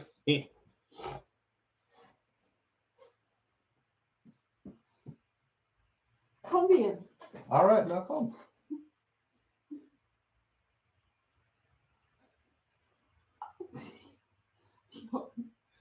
Hold on there. Something up on the stove? No. Hold on. Yeah, that woman that can't relate. She you know when somebody completely cannot relate to something?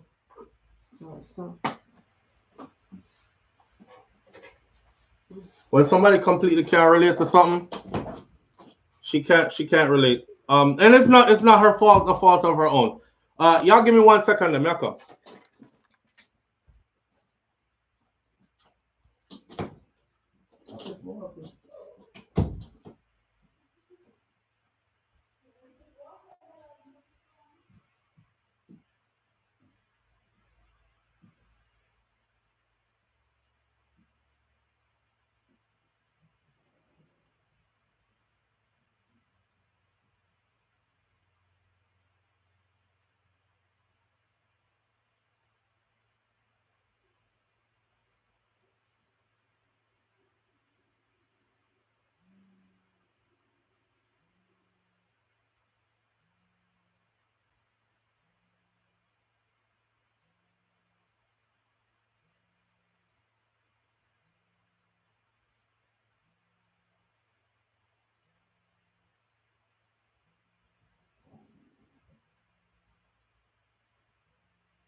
Oh, the silence is so loud.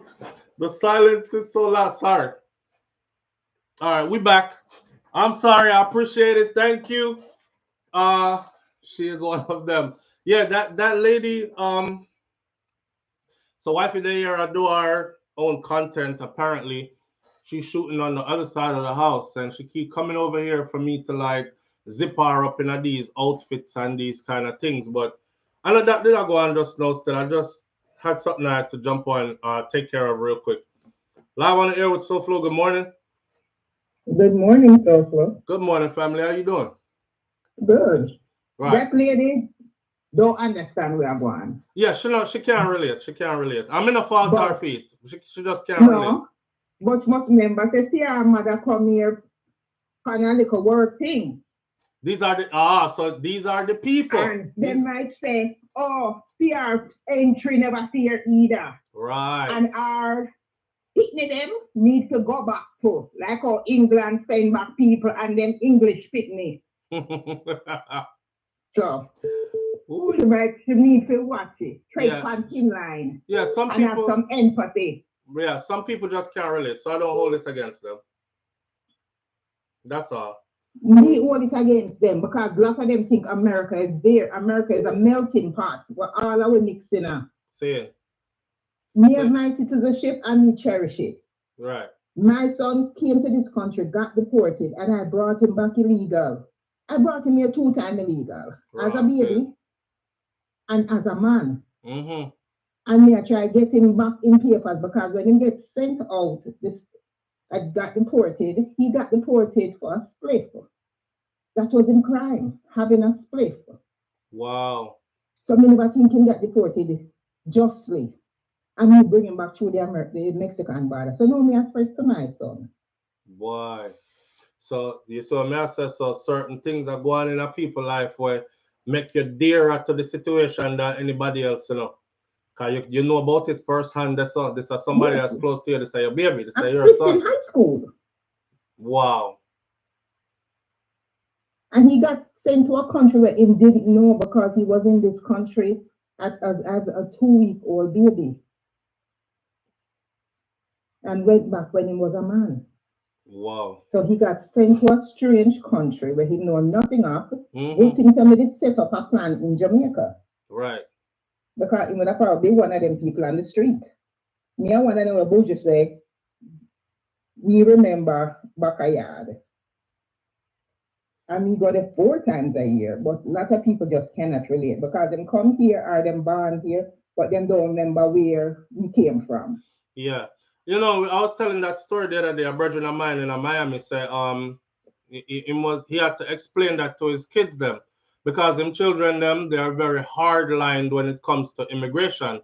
So him did have to because him said probably is our fault because him just realized he never sat them down and told them about his past, his mother's past, and you know, being here illegally and acting like you're illegal and having to hide your status from people because then we use it against you and all these things. Him say when him tell him youth them, if you want to see how them mouth drop open and they're like, so you are one of those, you know, because them never know. So the people them who have the privilege of, you know, either being born here from somebody who went through it before or brought here legally from somebody who did the illegal thing in order to make you legal, a lot of them tend to be very hard-lined and callous against, like, you must come in here legally and I don't give a damn. But them not understand. Say, if the person didn't do what them have to do for bring you here, then you probably would have ended up be one of them too, who in the same position, you know, in the same boat. Boy. If America is supposed to take the stand like what England have, if you're there illegally, even your children that's born there is illegal. A whole heap of these Jamaicans. That talk about them and them citizenship, them born here, can become illegal citizens. This is exactly what he's doing right now. And get deported, even though them born here, so they need to tread on thin line. This is exactly what they're doing right now. This is what them have planned right now. And I will leave all the links to the information I just gave out this morning, so everybody can go read through all of it yourself and say I didn't make this up to come chat to you this morning. This is something I discovered last night that was just put out, and I figured we needed to get through this together. Right? Well, best of luck to you, my friend. All right. It's best of luck, all right, to know, but we believe in God. Yeah. Yeah, man. All right, SouFLo. All right, family. Yeah, so don't expect everybody to be sympathetic or empathetic towards the situation, you know, because it don't hit them like how it hit you. You know what I mean? Your situation is not for them. That part right there is your situation is not for them. You know, one time your life will bother you to the point where you're crying in the bathroom and you don't know, so boy, by the time I done shower and everything, I have to come out and dry off my face and smile back and go on. Because nobody outside the bathroom don't care. I may have to go handle this myself. This is these kind of situations, you know what I mean? Everybody have them say to say, yes, send them back. I don't like them. Them shouldn't be here. He is absolutely right. Blah, blah, blah. But if it was actually close to them like it is to others, they would have a different take on it. I don't know. Maybe because I'm like an empath. I'm the kind of person that feels sorry for people. Like me feel literally, if I get close to you, I can probably like feel what you're going through, like how you feel what you are go through, kind of thing. And that's like, you know, in this world, yeah, I think it's a blessing and a curse to be that kind of a way as a person. Yeah, yeah, a lot of people just don't care. Them don't have no care for others. Definitely don't have no care for others. You know. Live on the air with SouFLo. Good morning. SouFLo, I don't want to be a pain in the butt, but I've got to go back on the air on this. I am very empathetic to my brothers and sisters, and I don't want to come across as a snob. And trust me, I did not plan to come here to make a controversial argument with the people on this line. But my parents are both Jamaican, all right? And back in a few years ago, there was a time where you could be sponsored into this country. If you wrote a letter to somebody who needed a worker, they'll write a letter to that person. They'll write an invitation letter. Mm-hmm. That person then will go to that place and work. Now, in my mother's case, she worked day and night. These people worked her hard. I'm not going to say she had an easy road, but there was laws and rules that they had stated when she came here. They said she had to have at least $10,000 saved in her account. Did she have it? No. What did she do? She borrowed it from somebody else and put it in an account and lodged it here so that the government can keep her here. Say that, you know, she's not dependent on their existing, on their welfare, on anything like that. And she worked hard. Over the years, she applied the response fee, then wrote on the paper, the application that she's worked with her, she's paid her taxes, and this is how the process was back then. Now, yes, I do understand people come here illegally. People do not have their documentation, and some people do this. And I understand. Maybe I don't know that side of it. You're right. I don't know that side of it. But I do know that there is a way, and the way was invitation, and that's how she got here. I do not have a silver spoon. I do not have anything. I came and worked here. My mother made it very clear, stay out of trouble, because if you have trouble, they're going to send you back wherever you came from. Can I ask you a quick question? You do the right thing, and I try to do that right thing. I have my papers. I'm not hiding or dodging. I'm not worried about immigration coming to get me, because I do what I have to do. And if they take me illegally, I have my rights. I can defend myself. I just wanted to say that, SouFLo. I do love your show. I do love what the comments are, but I have to defend my mother. And my dad didn't come to this country because he didn't like this country, but my mother did, and she loved it. And she got her dream. She got her children here, and she sponsored them all. I just want to end it there. And I'm sorry, I won't come back on the air again with this, but I just had to defend myself. I have my little white flag, and I'm going to wave it. Thank you, dear. All right. And in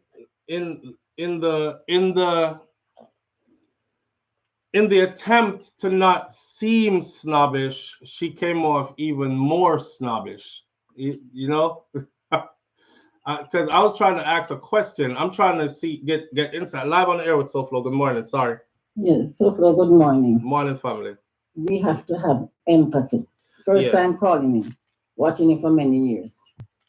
My thing is this, you see, I had a son, right? He was in Jamaica. He's gay, right? And you know, as a Christian, I ate it. I love my son, but I ate it the sin. Your son about it? No, let me stop. Go on. Yeah, I know. It don't really matter to me. That don't matter to me. You can't talk to me. I drop me out. Yeah, man, that don't bother me. I'm not touching about that, you know? Yeah. It is what it is. You understand? I'm just telling my truth. Right. And I'm going to tell you my truth this morning. Right. My son, you see, was back in Jamaica, and I alienated him. Right? And you know what? I alienated him because of his sexual preference. He was back in Jamaica, but you did what? I did not. Everybody was here, but I did not send for him. You didn't send for him because of his sexual preference? Yes. Okay. And as a Christian, I'm against it. And I remember my son called me one morning and said to me, "Can't bother with that dog, so just give me the shot." My son called me and said to me, "Mommy, if you don't send for me, they're going to kill me." They beat him.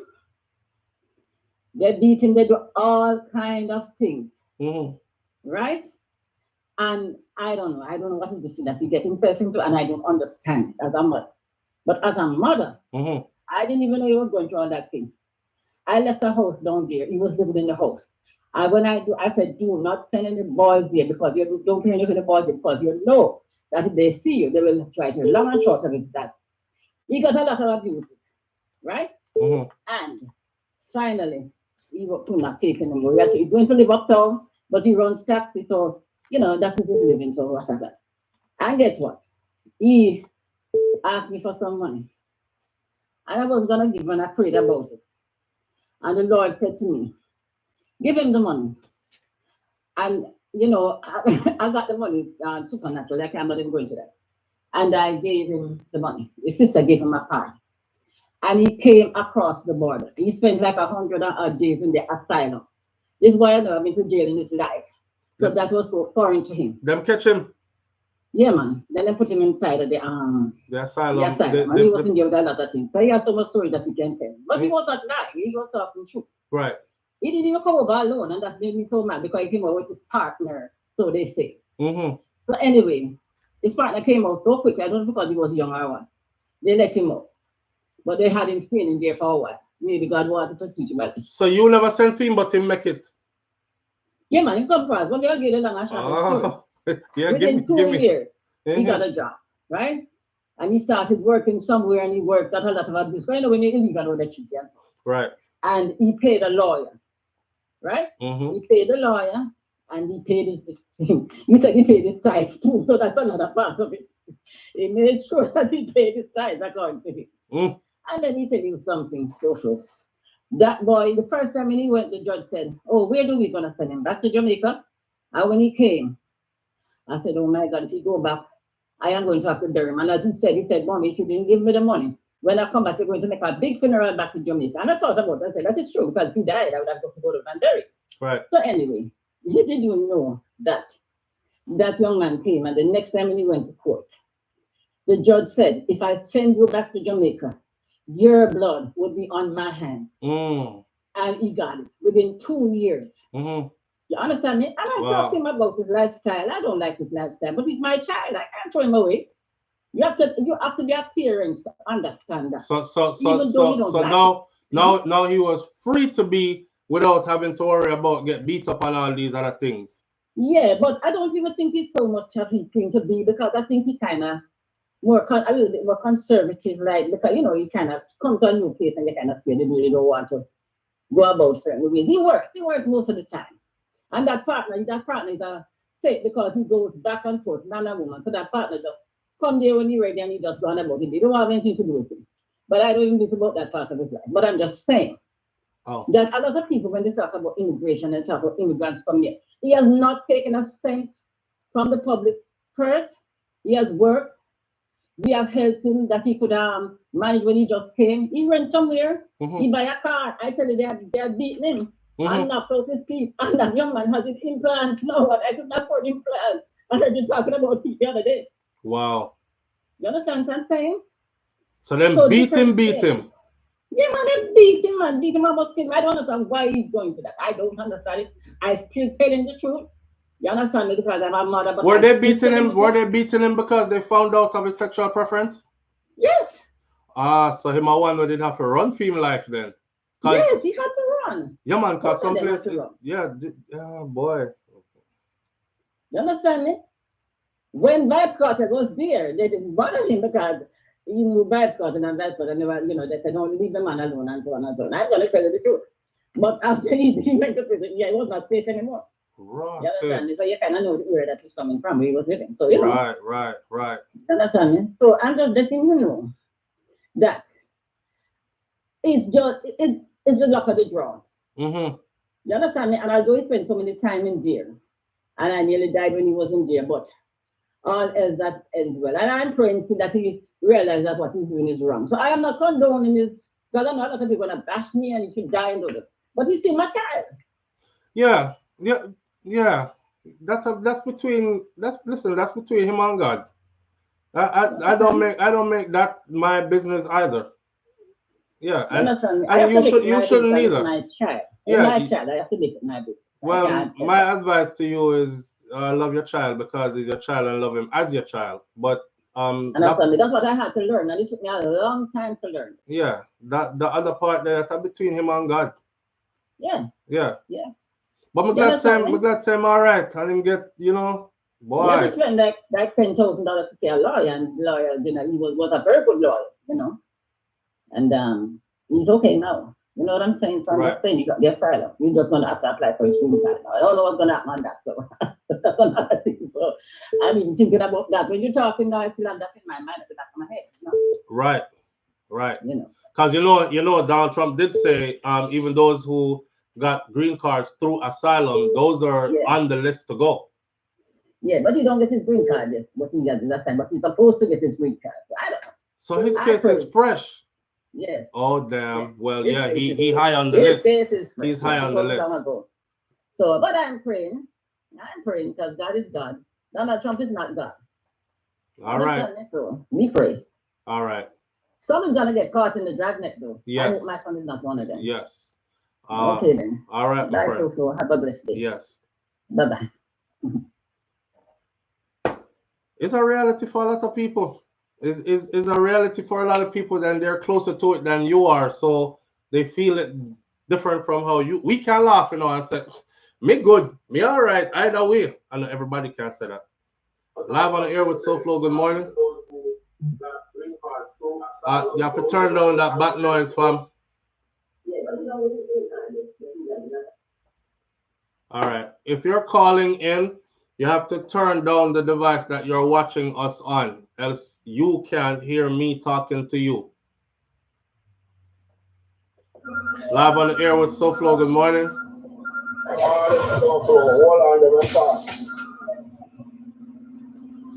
Yeah, SouFlo. Yes, family. What a lot of people be talking, saying how illegal people come in through working.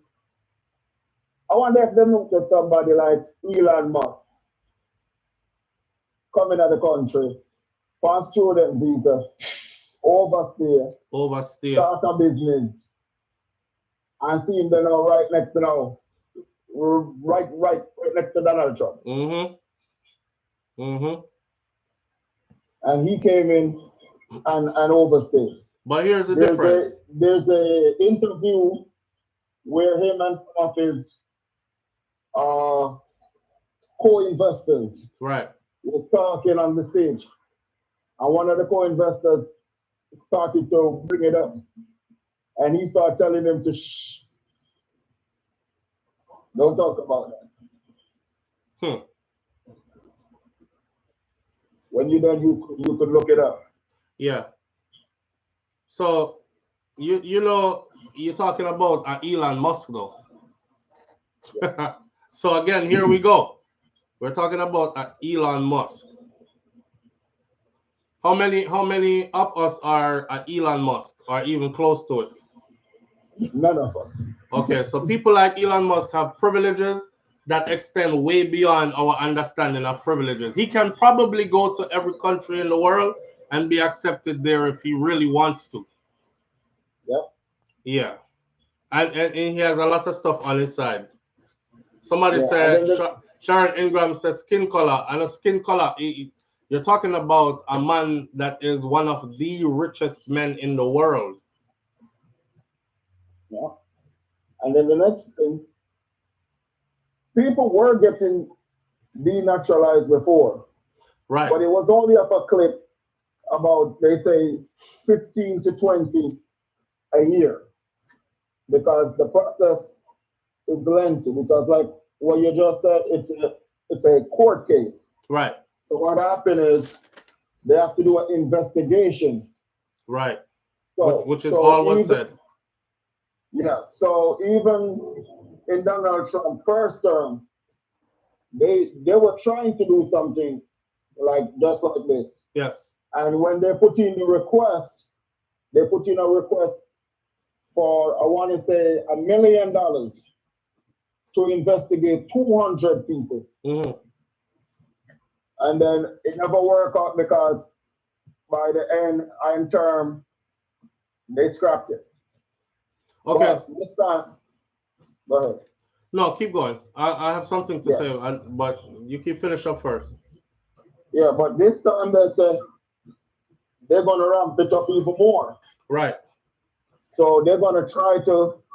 The only thing that may save a lot of people is that if at the end of Donald Trump term, it's not somebody like Donald Trump that take over again, because the process is going to be a little bit lengthy. You know what? Stop. I think they will find a way to expedite it. Well, I think they will find a way to expedite it. I don't think that people should be banking. I don't think. The problem is that they gotta hire the bodies. I don't think they'll have a problem. I don't think they'll have a problem. Hire the bodies and train them. I don't think they'll have a problem. I think this is going. I think this is going to go off at full speed. We'll know. We will know come January. Well, all the speculation will be put to rest come January. One more month from now, because we'll give them about 2 weeks into January. Yeah, we already F around. So we gonna find We're out. about to find out. that way, my brother. All right. He said we already effed around, so now we about to find out. Okay, one thing I want y'all to remember is this, right? The people that hear me out, especially men and women. Under Donald Trump's first administration, because I covered this one extensively and I still remember it and it's on the list. Under Donald Trump's first administration, the denaturalization offenses. If you go look up things that can cause you to lose your citizenship, I did a video like that back under Donald Trump's first administration, right? It's still on YouTube. I want you to go look at that video, look at the list. The list was shorter before he came into office. When he came into office, this groundwork was already being laid. When he came into office, he added things to the list. So I remember telling people like, yo, you know, say, so-and-so up for deportation or a person that get deported because of what? Oh, am I get deported because of some, I think it was domestic violence is what I spoke of specifically, was domestic violence. I'm warning you right now, whoever you're with in your relationship, make sure your relationship good. Make sure you have an understanding, say police don't get involved in your something. Because you know sometimes our relationships get toxic. And then here comes, however that goes down and police reach. I want you to understand, so once police reach, it's out of your control, right? And you better fix up on a relationship, because people were getting deported who thought they couldn't, because they're like, oh, it's like a domestic violence charge and me a citizen anyway, so them can't. And they were revoking citizenship and sending people out the country. So make sure that your relationship don't end up being the cause of you getting stripped or denaturalized. Yes, Rosalie, him would have been on the list too. He would be on the list too. You hear the lady said before, where her son get dipped for? One little spliff. And a high school him did that. They changed up a lot of stuff under Trump's first administration and added a bunch of stuff to it. Because I remember people telling me, said, SouFlo, you're feeding your audience fear. There's only two things that can get your citizenship taken away. You have to be a terrorist, or you have to commit treason. And I said, I'm giving you straight information that I looked up painstakingly, took my own time and researched it, got it from proper source, and I'm telling you where I got it from and everything, and you still arguing with me. Okay, I'm done arguing with you. Now we're back in that same boat again. Don't be out here in no relationship where police come at your yard and your wife over there talk about him thump me in my eye and then bust up my mouth, officer. You're going home. It's a violent crime. You commit violence against the next person. You caused bodily harm. You're going home. All right. It's just a little warning me I put out there. Because someone live in a la la land and really still kumbayaing yourself and rocking yourself slowly, thinking none of this is happening. It's all happening right in front of all of us. Yeah. Nance says this is the misconception that they embrace. No student loan on the list. Student loan is not on the list for not for deportation, not from the US. Student loan is on the list from Jamaica. If you were educated in Jamaica and you took out a big old student loan, you owe the university $1,000,000 and how much too much is your thing and you never pay it off, your runway come to the US, they will, I joke, Jeff, but here is the facts because you're on the right track and we need to tell them this. So enough of them not safe because they left Jamaica and thought they were good and safe. The US is working with the Jamaican government to make sure that when you go to renew that green card or change that green card to apply for citizenship, that's gonna pop up. That's gonna pop up. So y'all make Jeff, y'all make joke, but are true. You're telling the truth. Yeah. So it's funny. Like I said before, right? Watch how they're closing. Watch how they boxing in. Watch how they boxing in. As Granny would say, if you can't hear, y'all go feel. Audrey said. For all the people who are in my pod for the Vibes Cartel concert end of the year, please link me today. I don't know what I was doing, and I hit a couple of buttons and rearranged my whole computer and lost everybody's email. So one person I communicate with on a regular basis on IG. So I was able to send him and his wife their tickets last night. For the others, please get in touch with me ASAP through the same email so I can get you your tickets. Wife is split up the ticket them and we figured out how to send everybody their tickets, right? And I want you to have your own ticket. I don't want you to reach the event and you're like, man, SouFLo have a ticket and we can't go in till him reach ya. I want you to be free. So get in touch swiftly. So may I change topic right now because I really want to get off of this in about another 15 minutes, right? I'll say this though before I go, just to break what we're talking about so I could head into the next topic. I don't know why we stay so. You know, me I watch social media, probably paying too much attention to it. But why do we, okay, so Vibes Cartel is having a concert at the end of the year, right? If you don't believe that his concert is going to be good, just don't buy no ticket. Why do we do this? Like we feel the need to go up on social media and talk about how bad we think it's going to be and it not going to work and nobody now go there and like you have to discourage everybody else and disrespect the whole process. And you know, I remember my cousin saying to me, I said, you know, this will be a nice retirement for me. I could see myself going back to Jamaica and opening up a rum bar and grill close to the beach. And I could see myself, man, serving drinks, you know. I'm older now, you know, beer grill upon thing, but I split around a back, talk to some tourists, still making a good living off of it, but I'm beach lifing. And my cousin said, he said, cuz, first of all, if you don't know nobody in them area, the extortion will kill you. You know, I'm like, we can deal with that. Because the first boy extort me, I make an example of time. Him say, you're not getting what I said to you. It's not just the extortion. You see, we won't only not come to your business if you don't have connected. If you're not connected, run this up. We will make sure that nobody else don't come either. And I was like, what kind of it's okay if you don't support somebody. But imagine being so hateful that you go out your way to make sure nobody else support them either.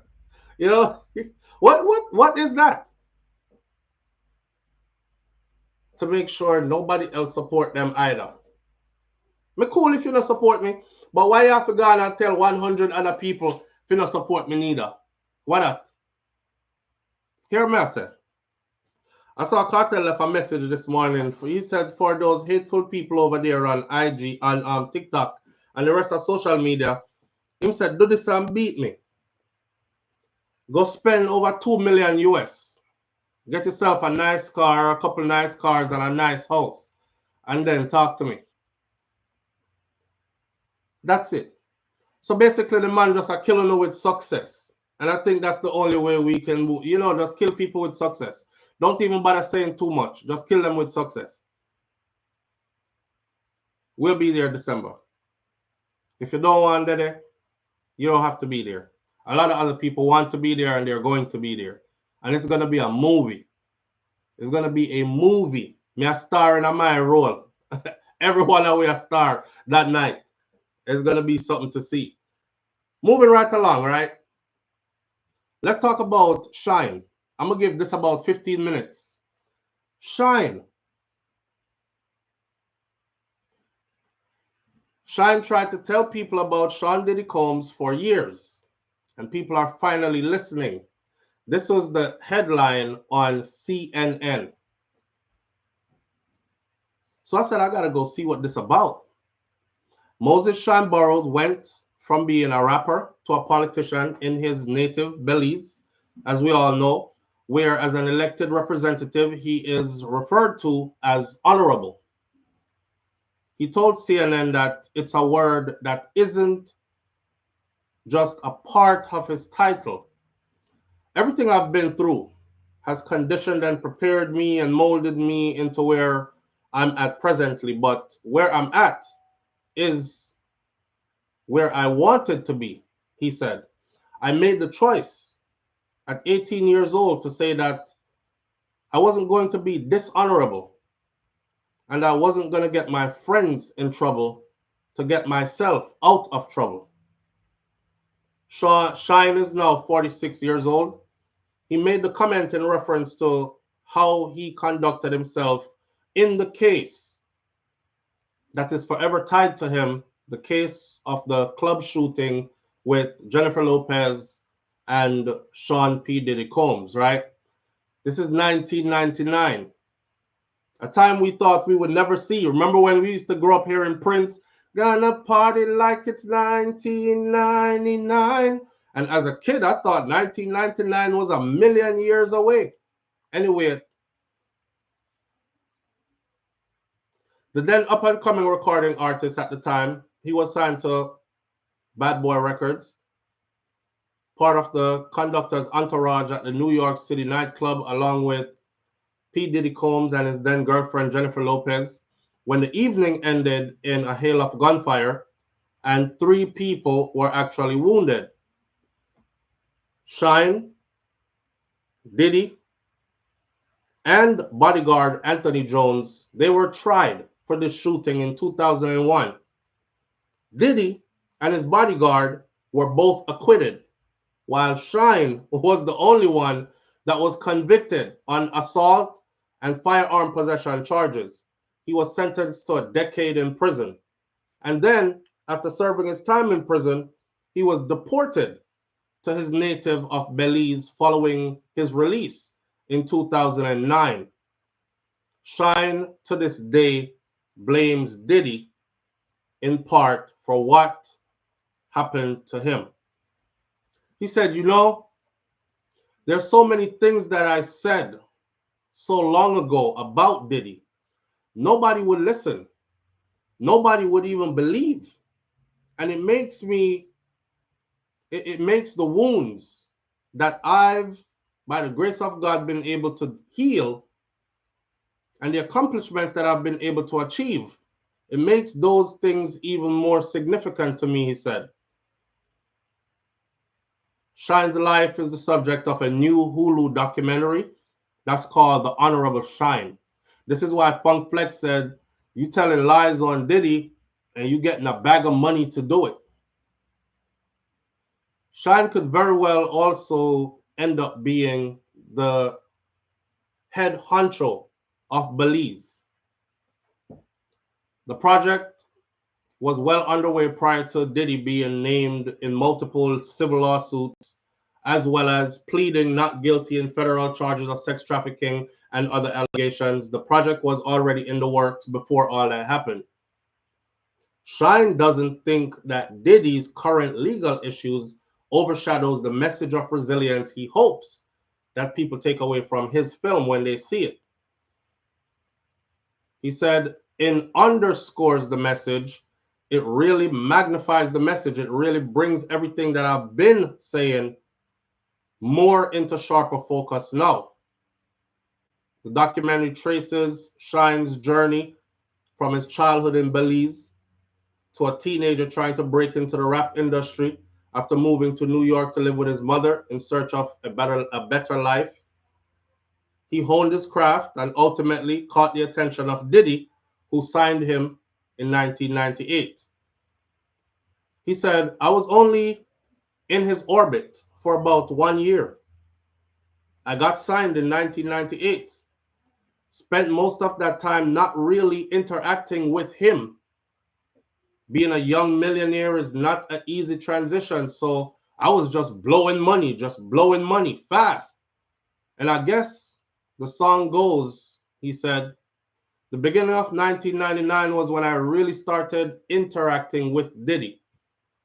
I got engaged in his mentorship and his apprenticeship. And then by the end of a year, the situation with the club in New York shooting situation happened.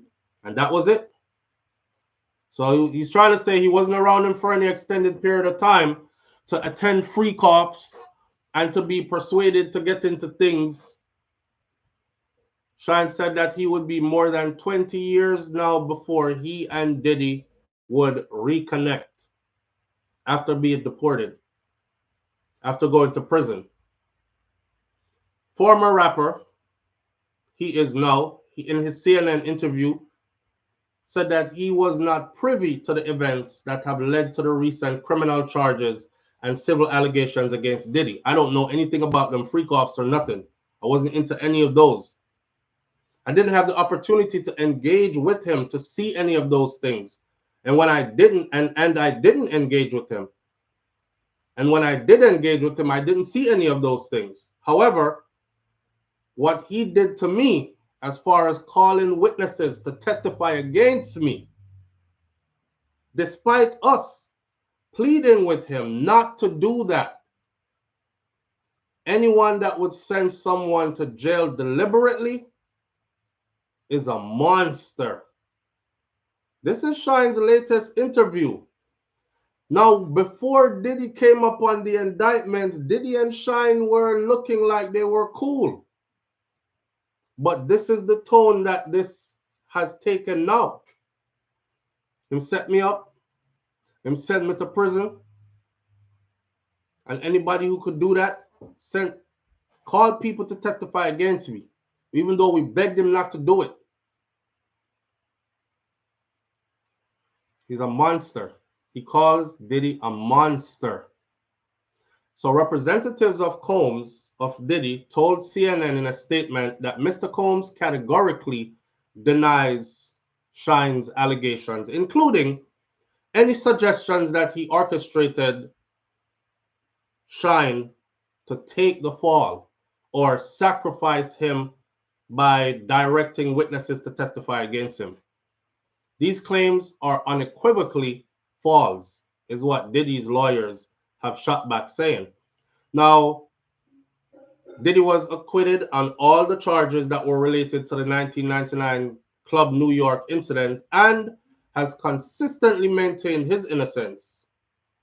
He cannot accept or condone any characterization of his actions as demonic or malicious. This is what the statement reads.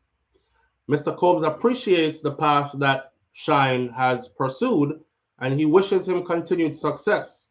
It is unfortunate, though, that Shyne has chosen to revisit these allegations.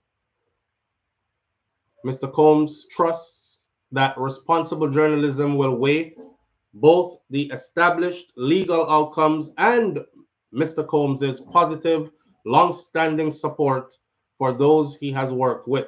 I don't think that's gonna go too good, bro. Because we all know a lot of people that Diddy worked with that's just messed up. Their publishing is gone. He's been living off of their stuff for years. I mean, it's public information, right? So to write something like this and say, I hope irresponsible journalism will weigh both and establish legal outcomes and Mr. Combs' positive, long-standing support for those he has worked with. Y'all could have said something else. Because long-standing support for people he has worked with, there's a lot of people who got hurt by him, who are out here, who made us know before this happened.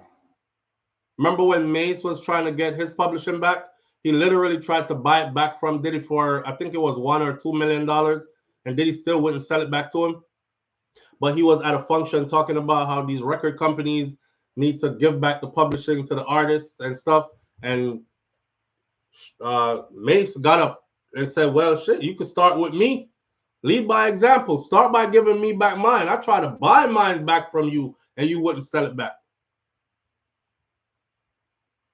Now serving as the opposition leader of the House of Representatives in Belize, Shyne sees it as a part of progression in his life. His message today is one of hope, including his desire for the world to discover the beauty and the vibrance of Belize. He said that I've healed and I've forgiven. I've gotten over it.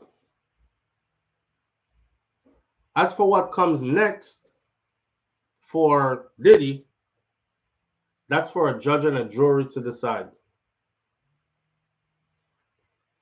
You could go watch The Honorable Shyne.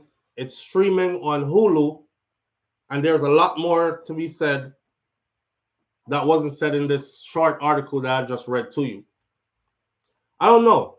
I feel like, and I know Shyne must have been bitter, because I would have been bitter as hell. Shyne was blowing up. Remember that song with Barrington Levy and Shyne? If you were around back in the day when that came out, man, it didn't matter if you were from East Coast, West Coast, down south, foreigner. It was just the song. Whoa! Once you hear that, come on. Now tell me who wanna put us ashes to ashes, dust to dust, I bang, electric. That he was on the cusp of being one of the biggest stars in the music and entertainment industry. And then that happened.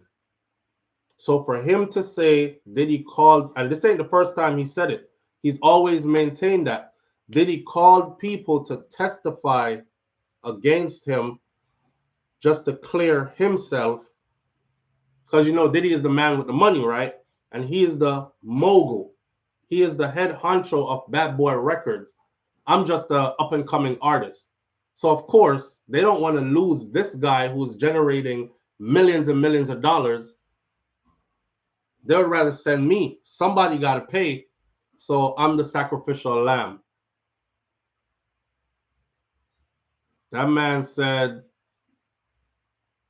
I think I would have been bitter too. Worse, you called people to testify against me. I think I would have been super bitter. And he was. He was bitter for a long time. But like he said, he's gotten over it. But I don't think Shyne really got over it. I think now is the time for Shyne. Because listen, this is the definition of kicking you when you're down.